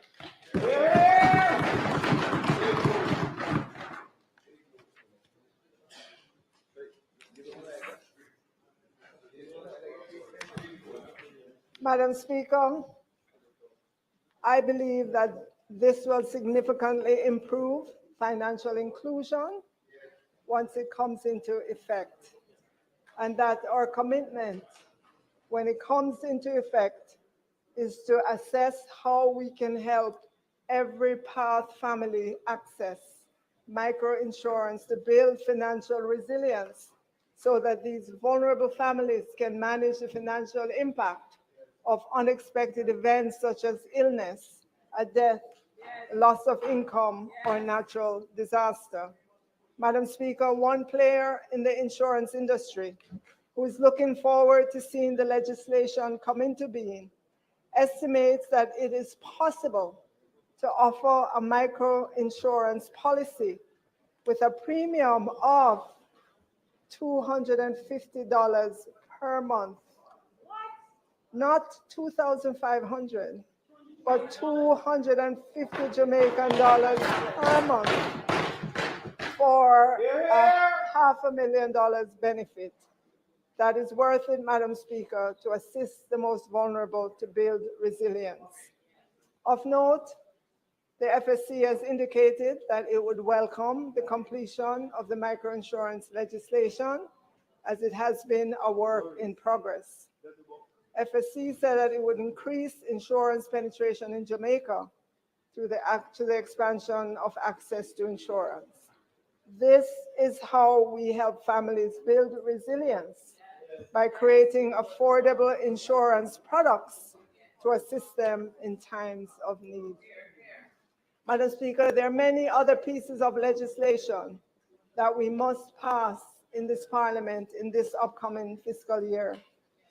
The income tax, large-scale projects and pioneer industry will be repealed and replaced as a means of updating the legislation to ensure that it is fit for purpose.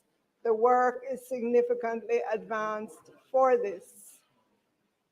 If you look at the history of this, it was enacted in December of 2023, but it has not been able to take effect just yet because there had to be some significant rework.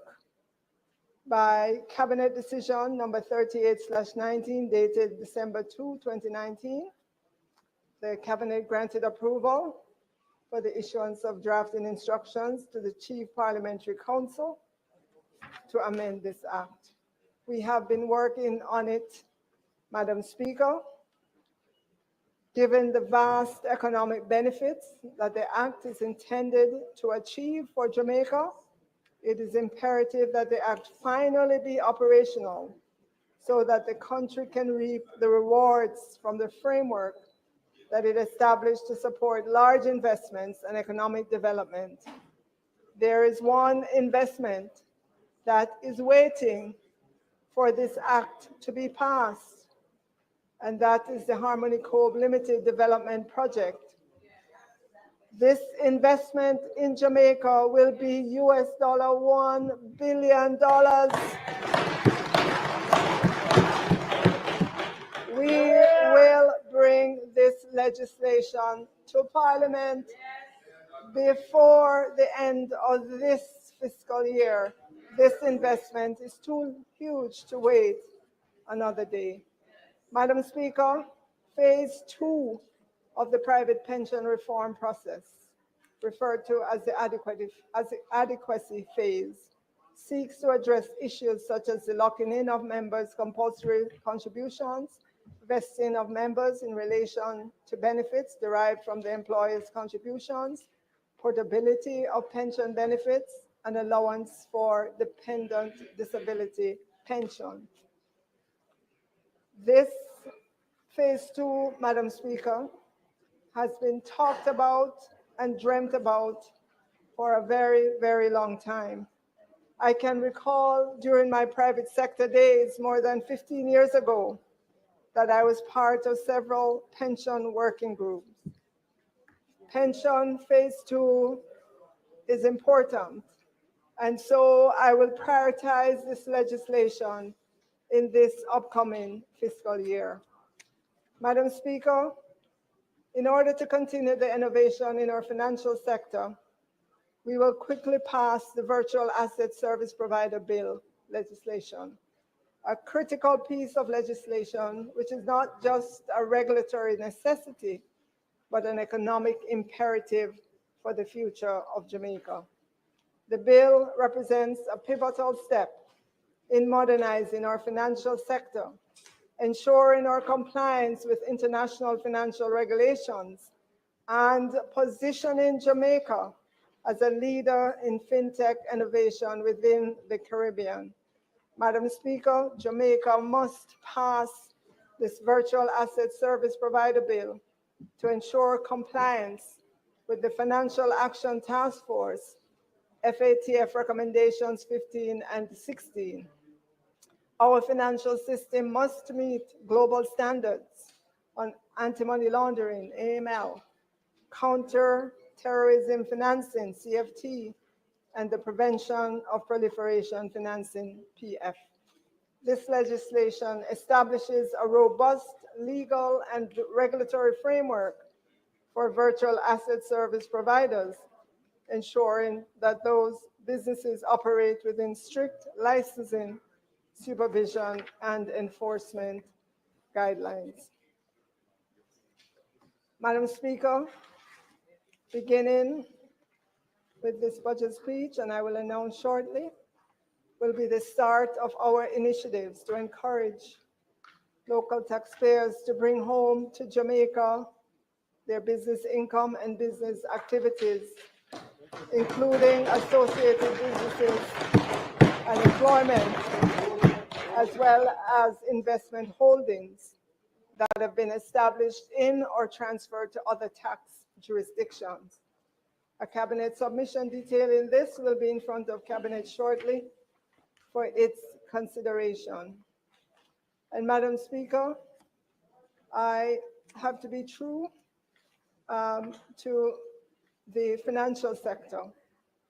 In all our contemplation, Madam Speaker, we have to engage with the financial sector around the vexed issue of the asset tax, which they were told by the other side would be temporary.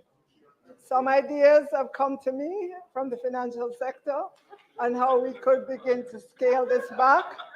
I gave a commitment to review them and work with the sector on this issue. And there are many other ideas that came to me from the financial sector with regards to new products, efficiencies, and so on. And I will begin that engagement with the financial sector. Yeah. Madam Speaker,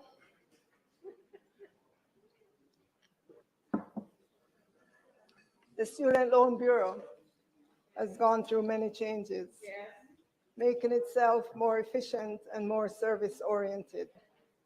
It is working to move itself to another level, a higher level, with a new and improved customer platform, which should have been launched in 2022, but is now targeted for the first quarter of the new fiscal year 2025-26.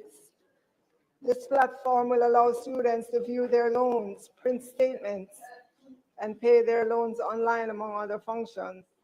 The SPL reported to me that the biggest challenge that students have been complaining about is accessing the information about their loans. However, as the student loan says that once their platform is launched, students will see significant improvement in efficiencies. Madam Speaker, during the 23-24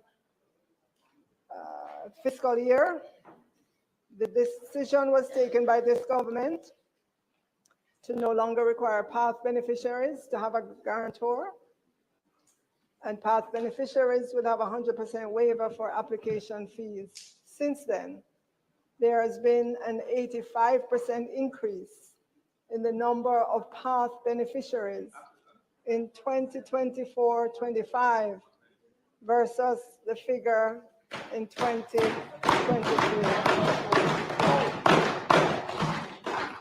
Madam Speaker, I want to put on record this government's commitment to improving the offerings from the Student Loan Bureau by the beginning of the school year in September 2026.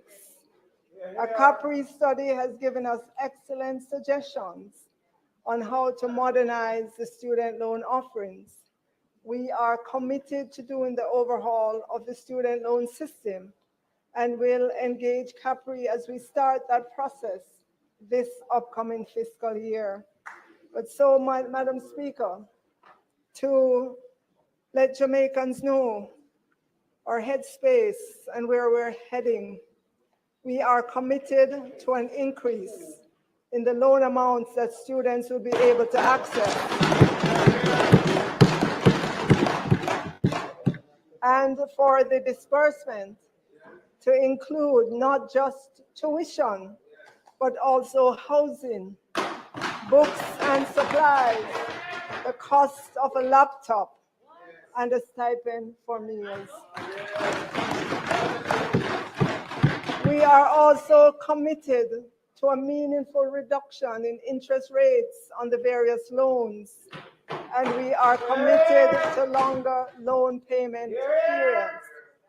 As you can see, Madam Speaker, these would be significant changes to how the Student Loan Bureau operates currently. And so we have to work with the Student Loan Bureau to be able to launch these initiatives for the new school year starting September 2026. It's going to take time to implement these changes. The student loan is building bridges and transforming dreams. But while we wait for those changes, this government, through the Student Loan Bureau, will be offering to new students a longer repayment period of 10 years instead of the current 7 and 5 years.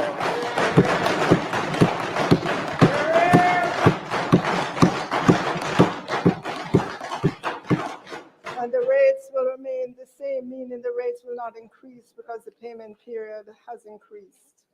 We are starting with that one step, Madam Speaker, and will work rapidly to ensure the systems are in place to roll out the new loan offerings to make the lives of our tertiary students better and allow them to focus on attaining their educational goals to benefit themselves, their families, and Jamaica as a whole. The student loan is building bridges and transforming dreams. Madam Speaker, you may recall that earlier I highlighted the $2 billion that is in the upcoming budget for the DBJ for on-lending for many small businesses. In addition to that, Madam Speaker, we're also raising the GCT exemption for small businesses from $10 million to $15 million.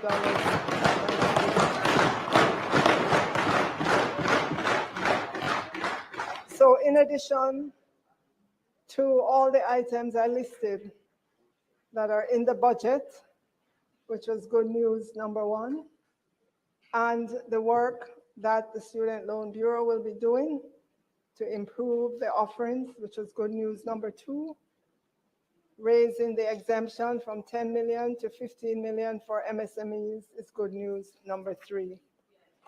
Madam Speaker, as we accelerate the pace of economic growth in Jamaica, accelerated capital allowance is one strategy that this government will use to move growth to a higher level. In general, as businesses know, because they currently get capital allowance on specific capital expenditure, like industrial buildings, plant and machinery, and information technology equipment, it is a tax relief to the companies because they would be allowed to deduct some portion of the cost from their taxable profit over time. This deduction, the capital allowance deduction, reduces the company's overall tax liability and provides a fiscal incentive for business growth and business investment. Madam Speaker, as a government, we would like to see greater investments among our companies. And so we are making a special provision for accelerated capital allowance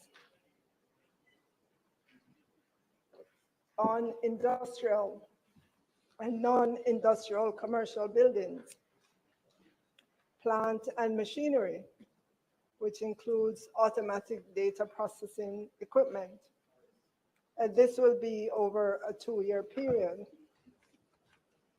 We will publish that schedule. It is kind of too detailed to read out right now, but suffice it to say, it gives significant accelerated capital allowance over a 2-year period.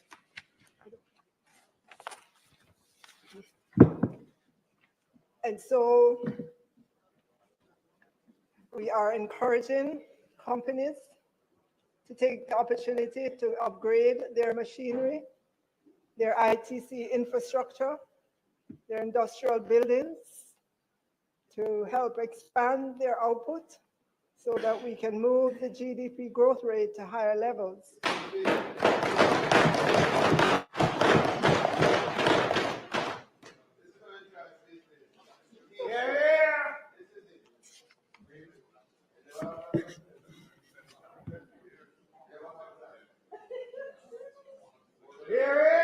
So As an example, Madam Speaker, for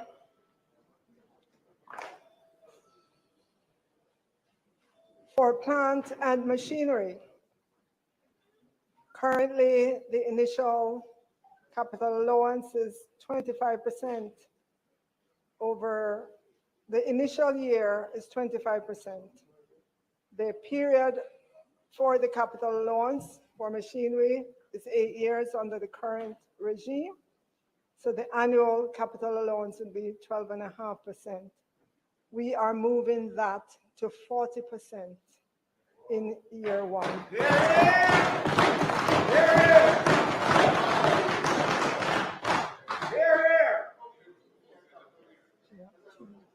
Yes. So the details, Madam Speaker, will be published for the companies.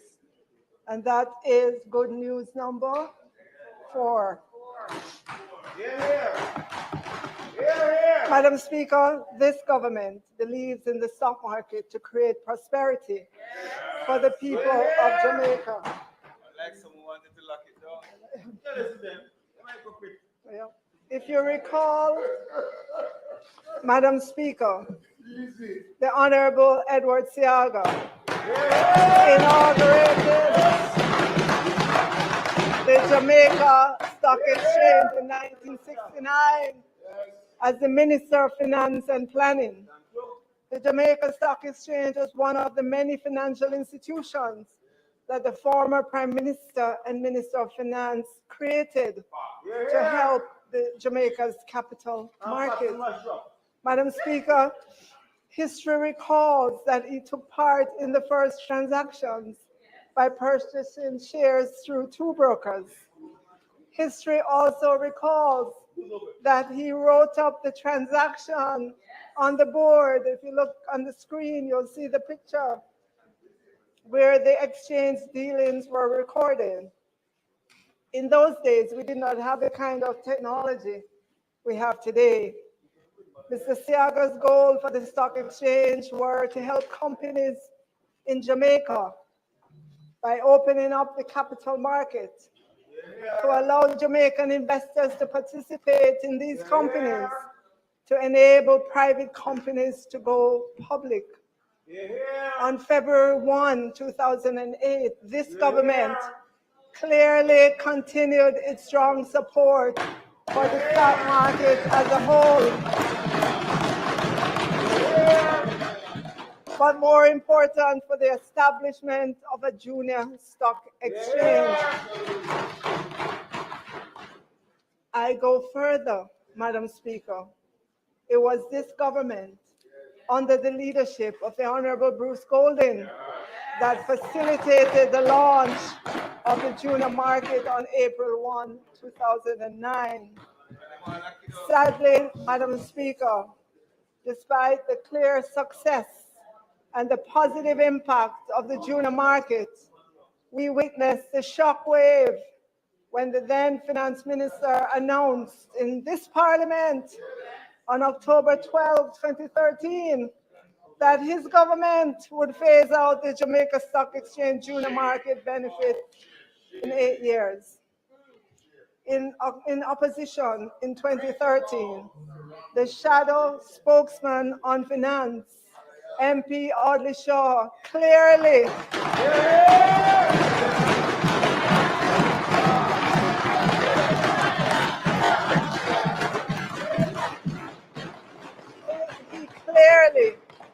stated the intention on October 2, 2013, not to shut down the JSE's junior market. In April 2016, as soon as the then Minister of Finance and the Public Service, Minister Audley Shaw, at the time, as soon as he took his seat at the Ministry of Finance and the Public Service, he restored the incentives in the format it was.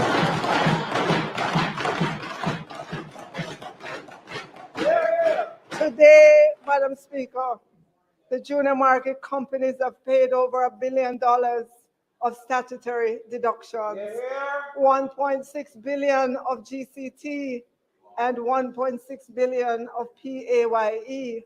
And Madam Speaker, as soon as the chart comes up on the screen, you would see that those junior market companies have raised in the equity market 20.2 billion.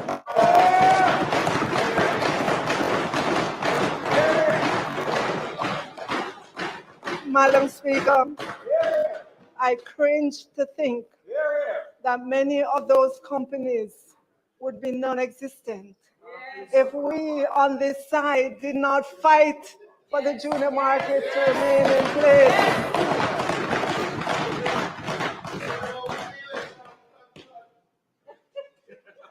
On January 14, 2025, I brought the legislation to Parliament to expand the junior market benefits that former Minister Clark had announced during his budget speech in March 2024.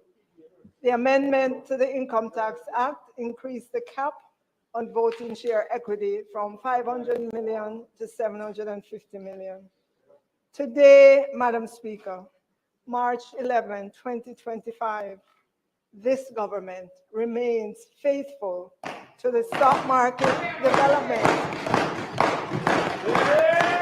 and is pleased to announce its acceptance of the Jamaica Stock Exchange's proposal to establish a JSE micro market.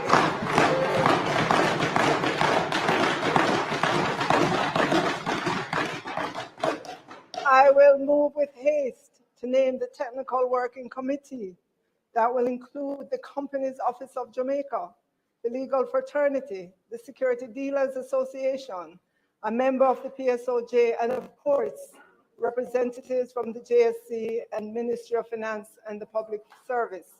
We fully expect that a fully functioning micro market will put structure to more businesses in Jamaica for sustainability and growth and access to equity capital. We will begin these meetings of the Technical Working Committee as soon as we start the new fiscal year.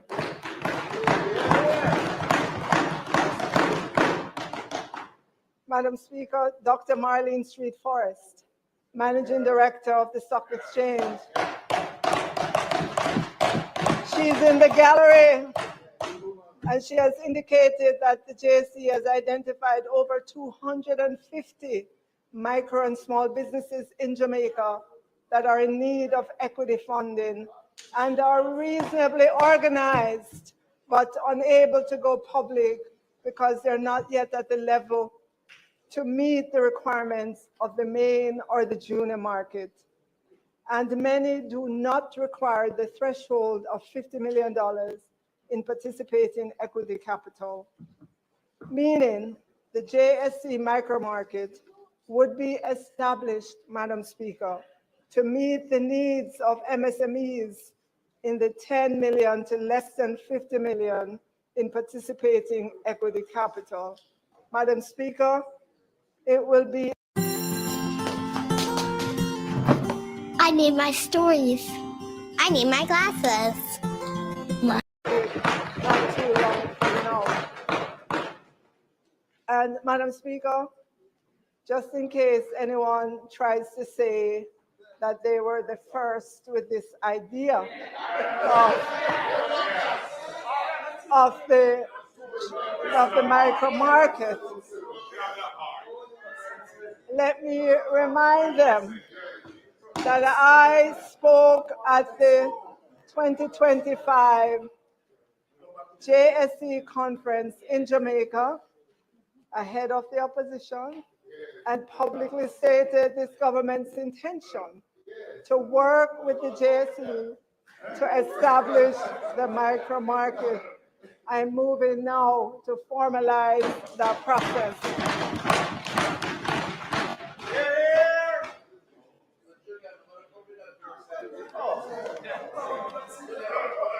Madam Speaker,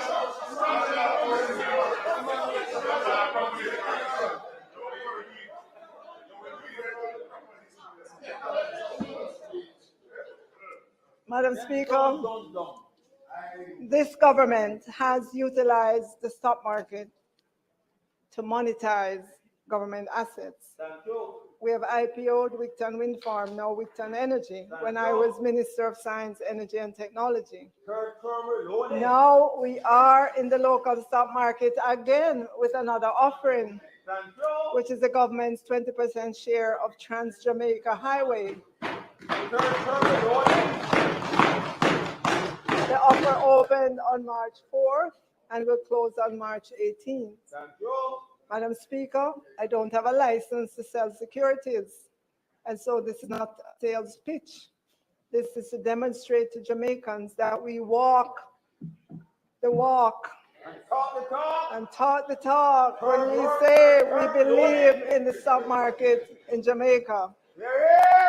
Trans-Jamaica Highway is the concessionaire of Highway 2000 East-West, Jamaica's first toll road. Its core business activity is the development, operation, and maintenance of the toll network in Jamaica.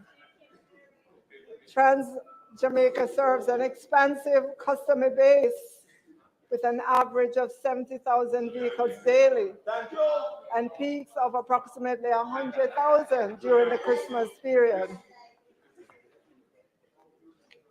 Madam Speaker,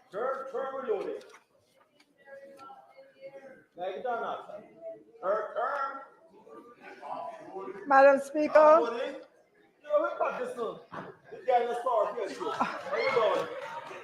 Madam Speaker,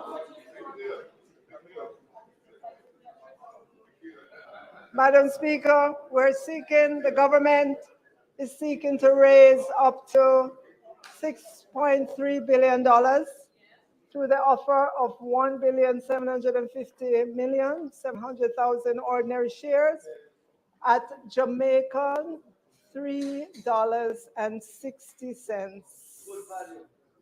Right? And NROC has reserved the right to upsize the offer by an additional 750 million ordinary shares in the event of oversubscription. All we know is you have to get there before Tuesday, March 18, 2025, in order to get some of these shares. Madam Speaker, this government will continue to incubate and bring to the market sound investments for the people of Jamaica to create their prosperity.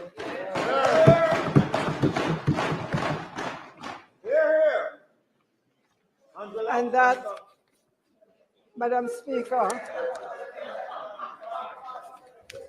is good news number, good news number 5. Right. And Madam Speaker, the financial sector has given me many more ideas, but those ideas will require a sit down with them to understand everything that needs to be understood about those ideas. On the issue of dividends, Madam Speaker, in Jamaica, we've had a difference in the tax rate on dividends for resident companies and individuals, so which is 15%, and for non-resident companies and non-resident individuals, it is 33 1/3 and 25% respectively.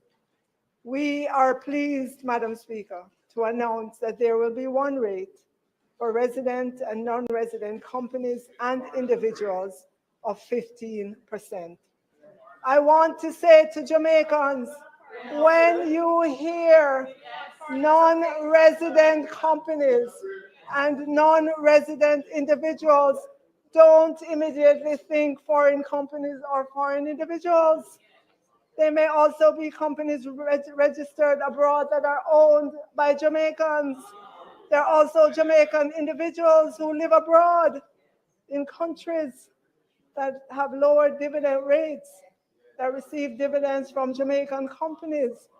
This benefit is one way to say to those Jamaicans who have companies abroad in jurisdictions with lower dividend tax rates than what currently prevails.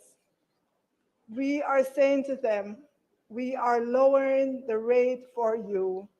Bring your capital back to Jamaica.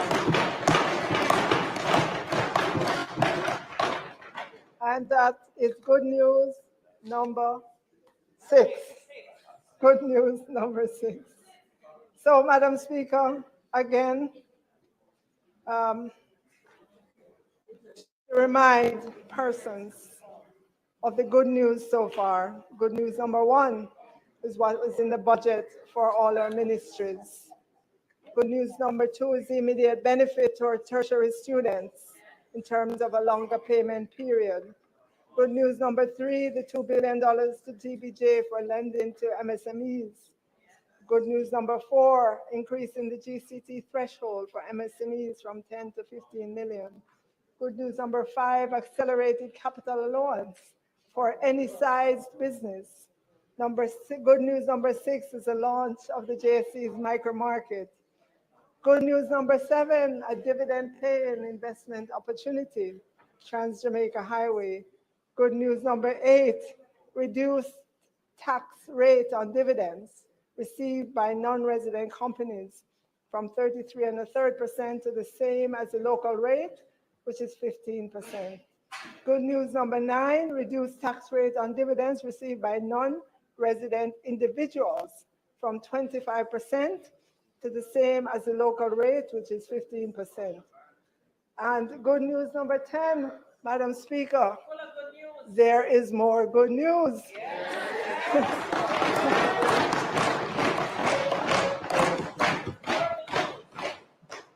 Madam Speaker, everyone knows Minister Vaz is in charge of the electricity players in the industry, and he answers to Jamaicans for anything that goes wrong in the sector.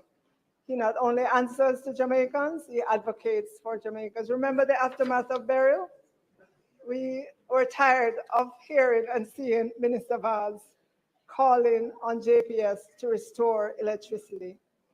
This should tell you, Madam Speaker, that Minister Vaz and this entire Prime Minister Holness-led administration wants an efficient electricity industry, one that is able to deliver the lowest electricity costs possible to the Jamaican people and the business. Madam Speaker, together with the Ministry of Science, Energy, Technology and Transportation, and following on the announcement the Prime Minister made at the National Arena, and we all remember what event that was, that this government will restructure GCT on electricity to make electricity more affordable and give those who want legal access to electricity the opportunity to do so. Today, Madam Speaker, we are pleased to announce that the commitment to reduce the GCT rate on electricity to 7% and eliminate the 150 kilowatt threshold for postpaid residential consumers is on track for implementation by the JPS starting on May 1, 2025.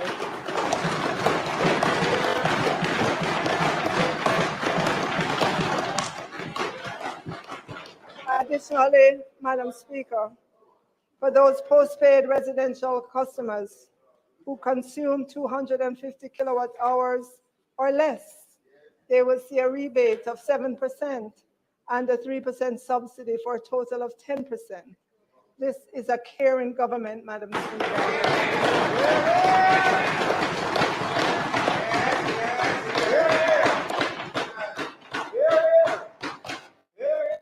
And a government of solutions.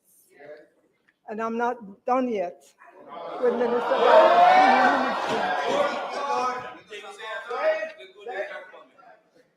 On January 28, 2025, in this very parliament, Minister Vaz revealed to the country that in 2023, the electricity stolen amounts to a staggering 40.385 billion Jamaican dollars.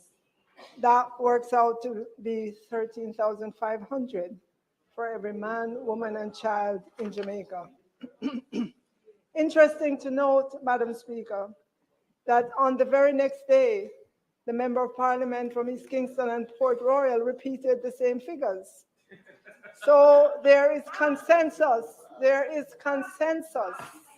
that the bill for electricity taken from the grid without paying for it is staggering.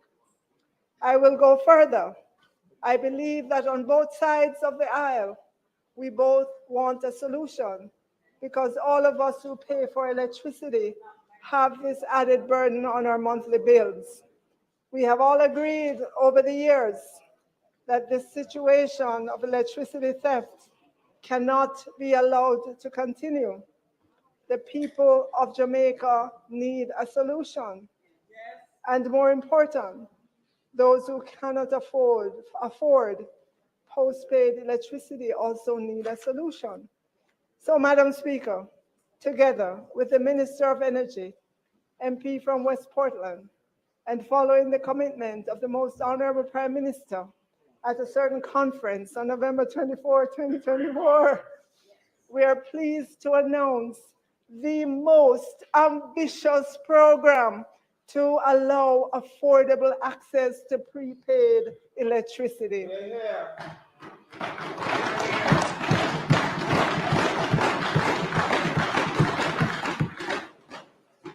We announce the good news number 12. This government has allocated $1 billion to assist the first 20,000 first-time JPS prepaid customers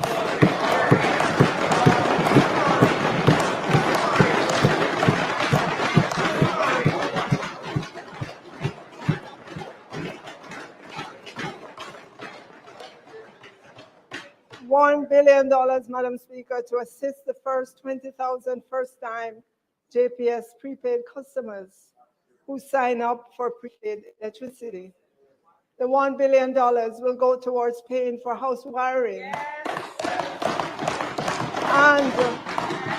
and inspection in order to get those with a legal connection to get legally and safely connected to the JPS grid. We know that the cost of house wiring and inspection can be prohibitive for many. And so as a caring government, we are absorbing that cost in order to begin to cauterize this massive electricity theft problem. Prepaid electricity will put legal electricity within the reach of many, because prepaid electricity allows you to buy the amount of electricity that you can afford. When you can afford it, you have complete control. You will be able to buy the card or the vouchers from hundreds of outlets across Jamaica, just like how you buy phone card now. You may also be able to top up online as well. The technology will make it easy to incentivize uptake of prepaid electricity service. We have another good news. The first 20,000 new prepaid customers will get $4,000 credit.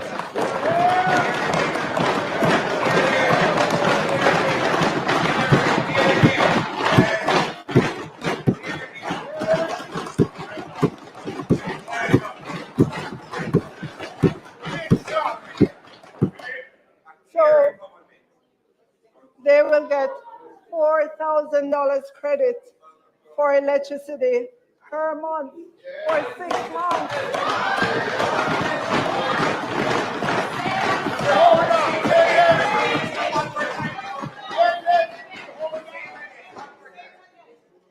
To incentivize the uptake of prepaid electricity service, the first 20,000 new prepaid customers will get $4,000 credit for electricity per month for 6 months.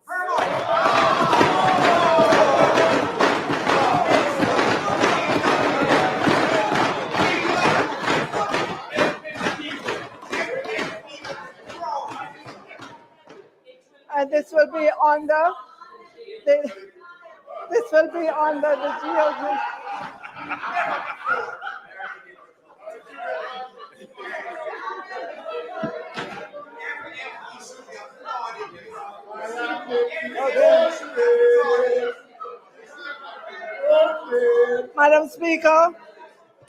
Madam Speaker, Minister, I can't hear you. I can't hear you, Minister. Minister, you may have another sip of Madam water. Speaker, You may have another sip of water, Minister.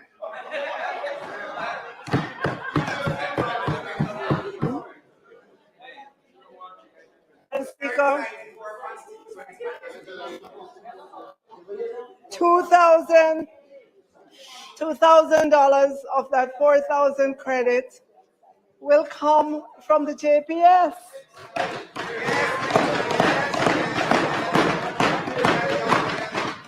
And $2,000 will come from government. The JPS and JSIF will identify the vulnerable communities and provide the sign-up procedures. To give a sense of the value of the $4,000 credit, it is worth 50% of the average monthly bill of a typical prepaid customer currently on the JPS system.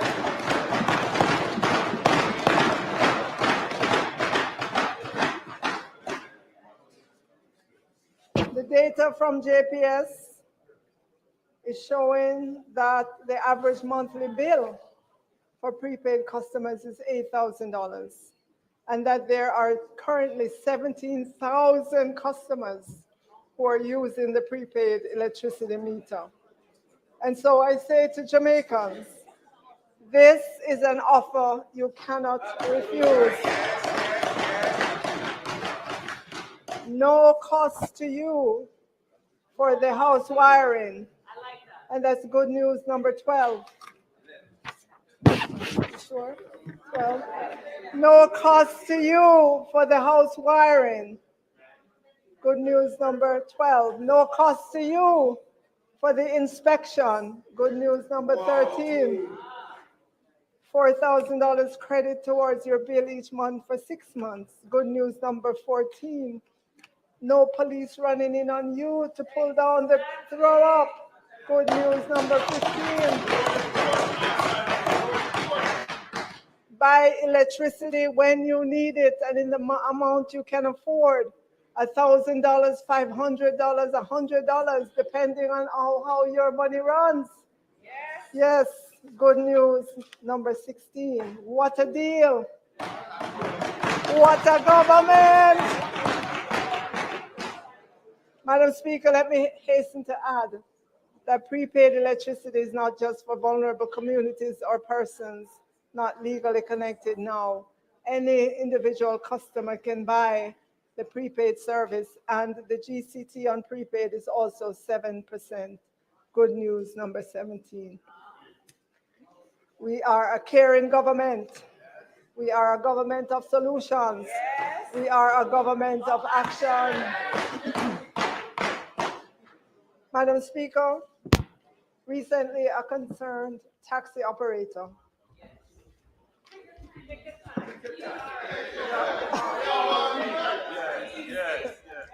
Minister, Mr. Dallas. Just give the House a moment. Because of your gracious height, we realize that we need to add another instrument a little taller.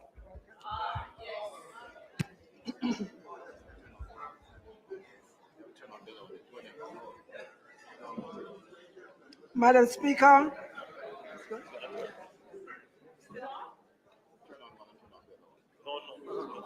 Madam Speaker, recently a concerned taxi operator, Mr. Dallas, and I believe he's in the gallery, told the Prime Minister that it was a hassle to get in and out of the tax office quickly.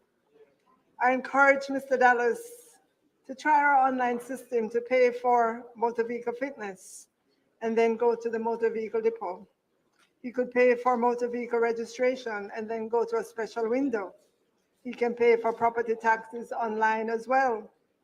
And I was pleased to note as well, Madam Speaker, that the Commissioner of Taxes reported that 80% of revenues are collected online. You can pay your traffic ticket online as well. But, Madam Speaker, while we strongly encourage the use of our online access, we recognize that it takes time to transition some people to the online world. And so I asked the Commissioner of Taxes to have a tax office opened in every parish on a Saturday to ease the congestion during the week and make it easier. We will announce those dates as those offices are opened on a Saturday in every parish across Jamaica, and in time, the parish of Portmore will be open. We should make it as easy as possible for Jamaicans to pay their taxes. It doesn't make sense to me that Jamaicans will wake up early on a weekday morning, wait for a bus or taxi, journey many miles from their homes to get to a tax office, and they get there and have to wait in line. We should be rolling out the red carpet for taxpayers who told us in a survey that I showed you earlier that they understand the implication if TAJ does not collect taxes. Madam Speaker, we are a government that listens. We are a government that cares. And having a tax office open in every parish on a Saturday is good news. And there's been so many good news, I've lost track, but it looks like this is good news number 18 by my count. Madam Speaker, another area that is a real pain point for many Jamaicans are the ATMs and their lack of availability at the very time you need them. I know many of us already pay for many transactions with our debit and credit cards, and that there continues to be an effort by the Bank of Jamaica to get adoption of JAMDEX or digital currency. In the meantime, while all the efforts are ongoing that would allow phone-to-phone transfer of digital cash, this government will be partnering with the providers of ATMs to install additional ATMs in areas that are secure and convenient to you, especially in our rural areas.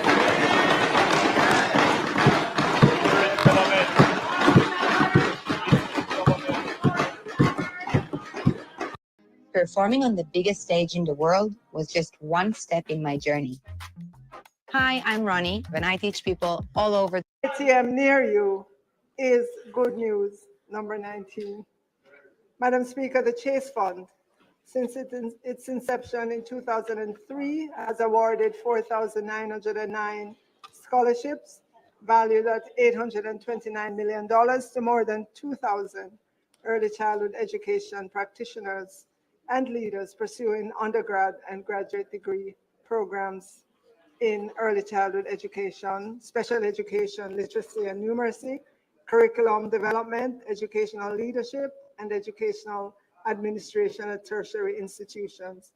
We have listened to our practitioners who have shared the many challenges they face in securing guarantors that affect their take-up of these scholarships and grants.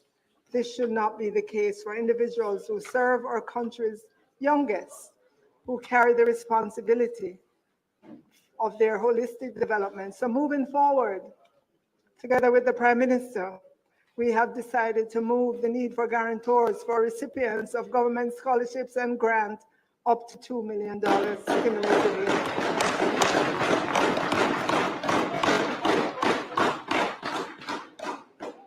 And that's good news number 20.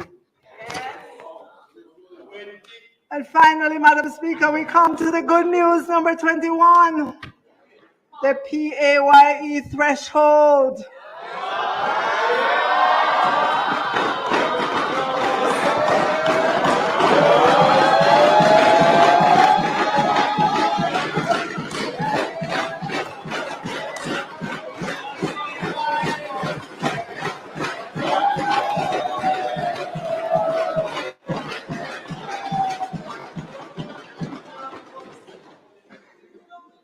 We're going there, Madam Speaker.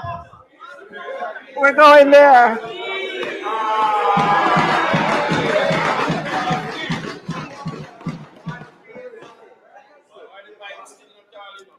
Madam Speaker, on seeking to be government in 2016, we told Jamaicans that we would increase the PAYE threshold from where it was to $1.5 million. I do not believe that there was anyone who believed that that could be done other than us. Other than us.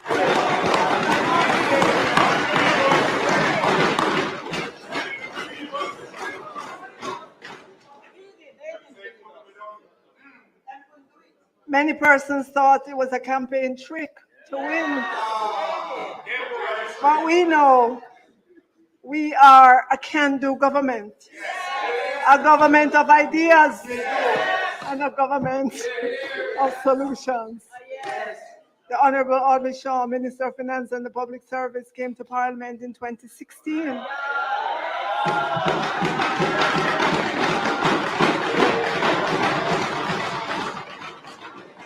To make the announcement to increase the threshold to 1.5 million over 2 years in the famous phase it in.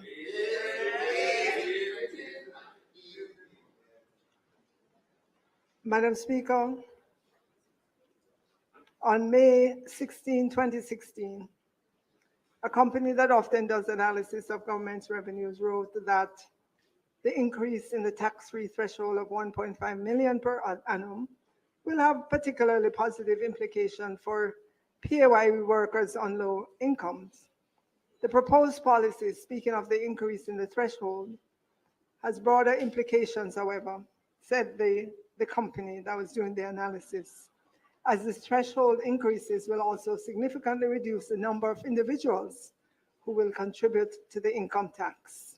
Perhaps, the analysis said, less than 110 persons in total, at 110,000 in total. At that time, in 2016, the writer of the report said that 90% of Jamaica's employed labor force will not contribute even $1 to income tax to the consolidated fund.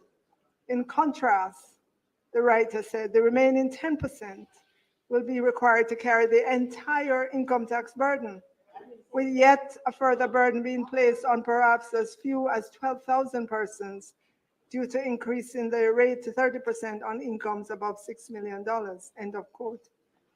Madam Speaker, in 2023, when I looked at the PAYE data, we had 652,220 persons earning up to $6 million and paying PAYE. Madam Speaker, it's a funny thing. When you reduce taxes, you get more people employed. The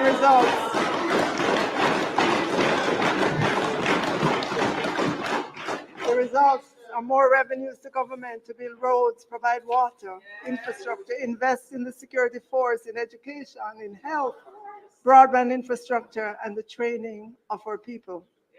That equation has eluded some who want to run this country. They are talking about raising taxes. Recently, I saw a headline. JLP's query rejects Crawford's call for GCT increase as unwise and unconscionable. Senator Fitzhenley calls Crawford's tax to boost education a non-starter. Another one, Madam Speaker, seeking power. Another one seeking power wants to increase tax on imported food items. No matter how much they run and try to distance themselves from raising taxes by making it seem as if they didn't say so, or pretending it was a little joke, reducing taxes. Madam Speaker, reducing taxes is not in their history.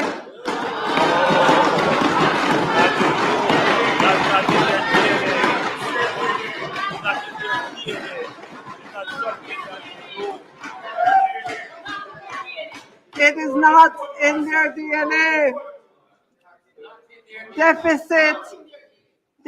Deficit spending and run with it is in their history. And so, Madam Speaker, the good news, this government will increase the threshold to $2 million.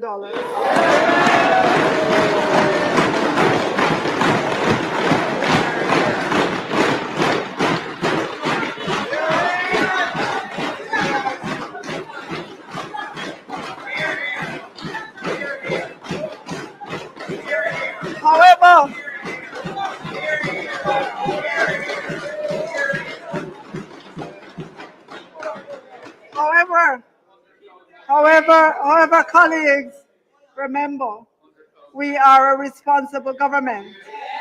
And so we'll increase the threshold in 3 tranches to 1.8, then 1.9, then 2 million over a 3-year period, starting April 1, 2025.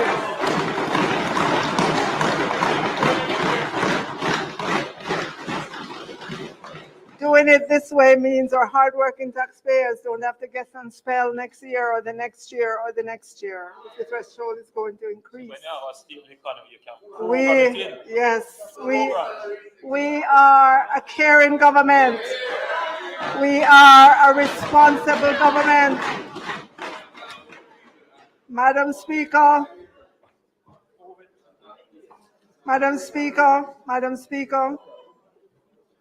we could have run a deficit.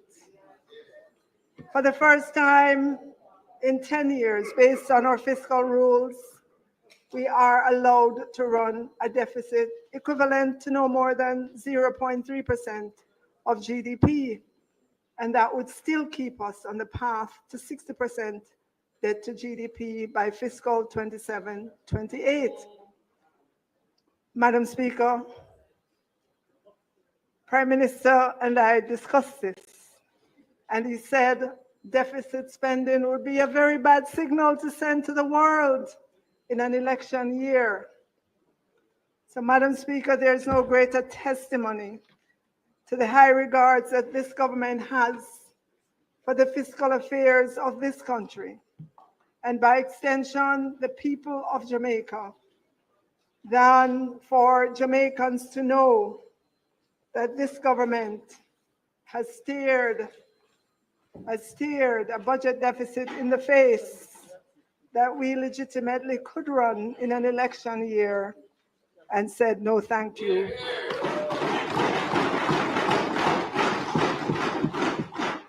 We want to preserve the hard-won gains of the people of Jamaica and their children and grandchildren, so they will not have to suck salt through wooden spoons again. We on this side, Madam Speaker, are not like them. The run with it party. The run with it party. The party of more taxes. Madam Speaker, as I close my presentation for fiscal year 2025-26, we come to the people of Jamaica with a balanced budget and no new taxes.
Thank you, members. House Leader.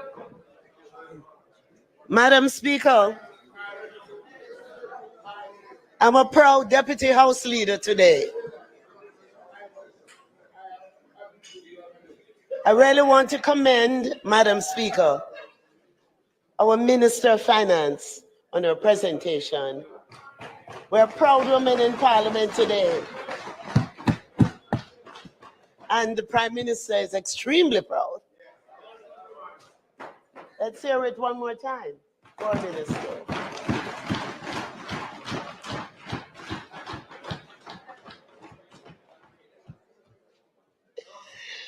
Madam Speaker, I now ask that the debate on the bill be suspended until Thursday, March 13, 2025, when the opposition spokesman on finance, Mr. Julian Robinson, will make his contribution to the debate.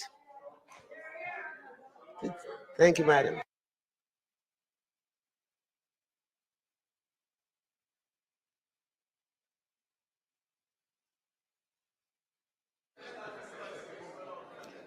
Parliament is excited. The question is that we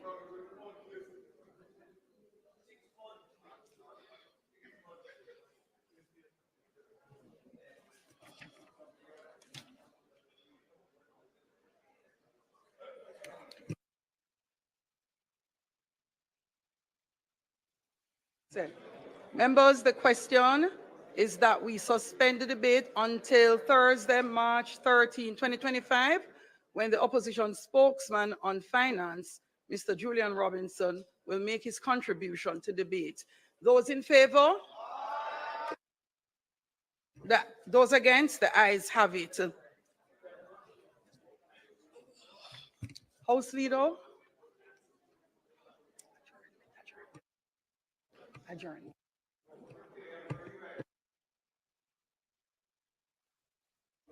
Oh, I'll continue then, Madam Chair. Members,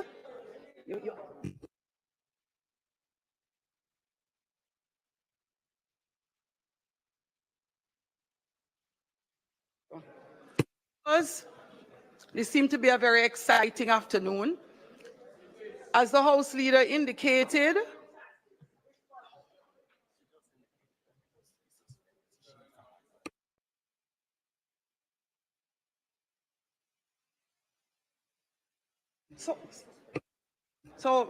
House Leader, because I did not hear a statement on adjournment, I would ask you to repeat. So, Madam Speaker, at this time, as there is no further business to be conducted, I ask that the House be adjourned until the 13th of March, 2025, to begin sharply at 2 p.m. Thank you, House Leader. The question is that the House do now adjourn until March 13, 2025. Those in favor? Those against? The ayes have it. This Honorable House now stands adjourned.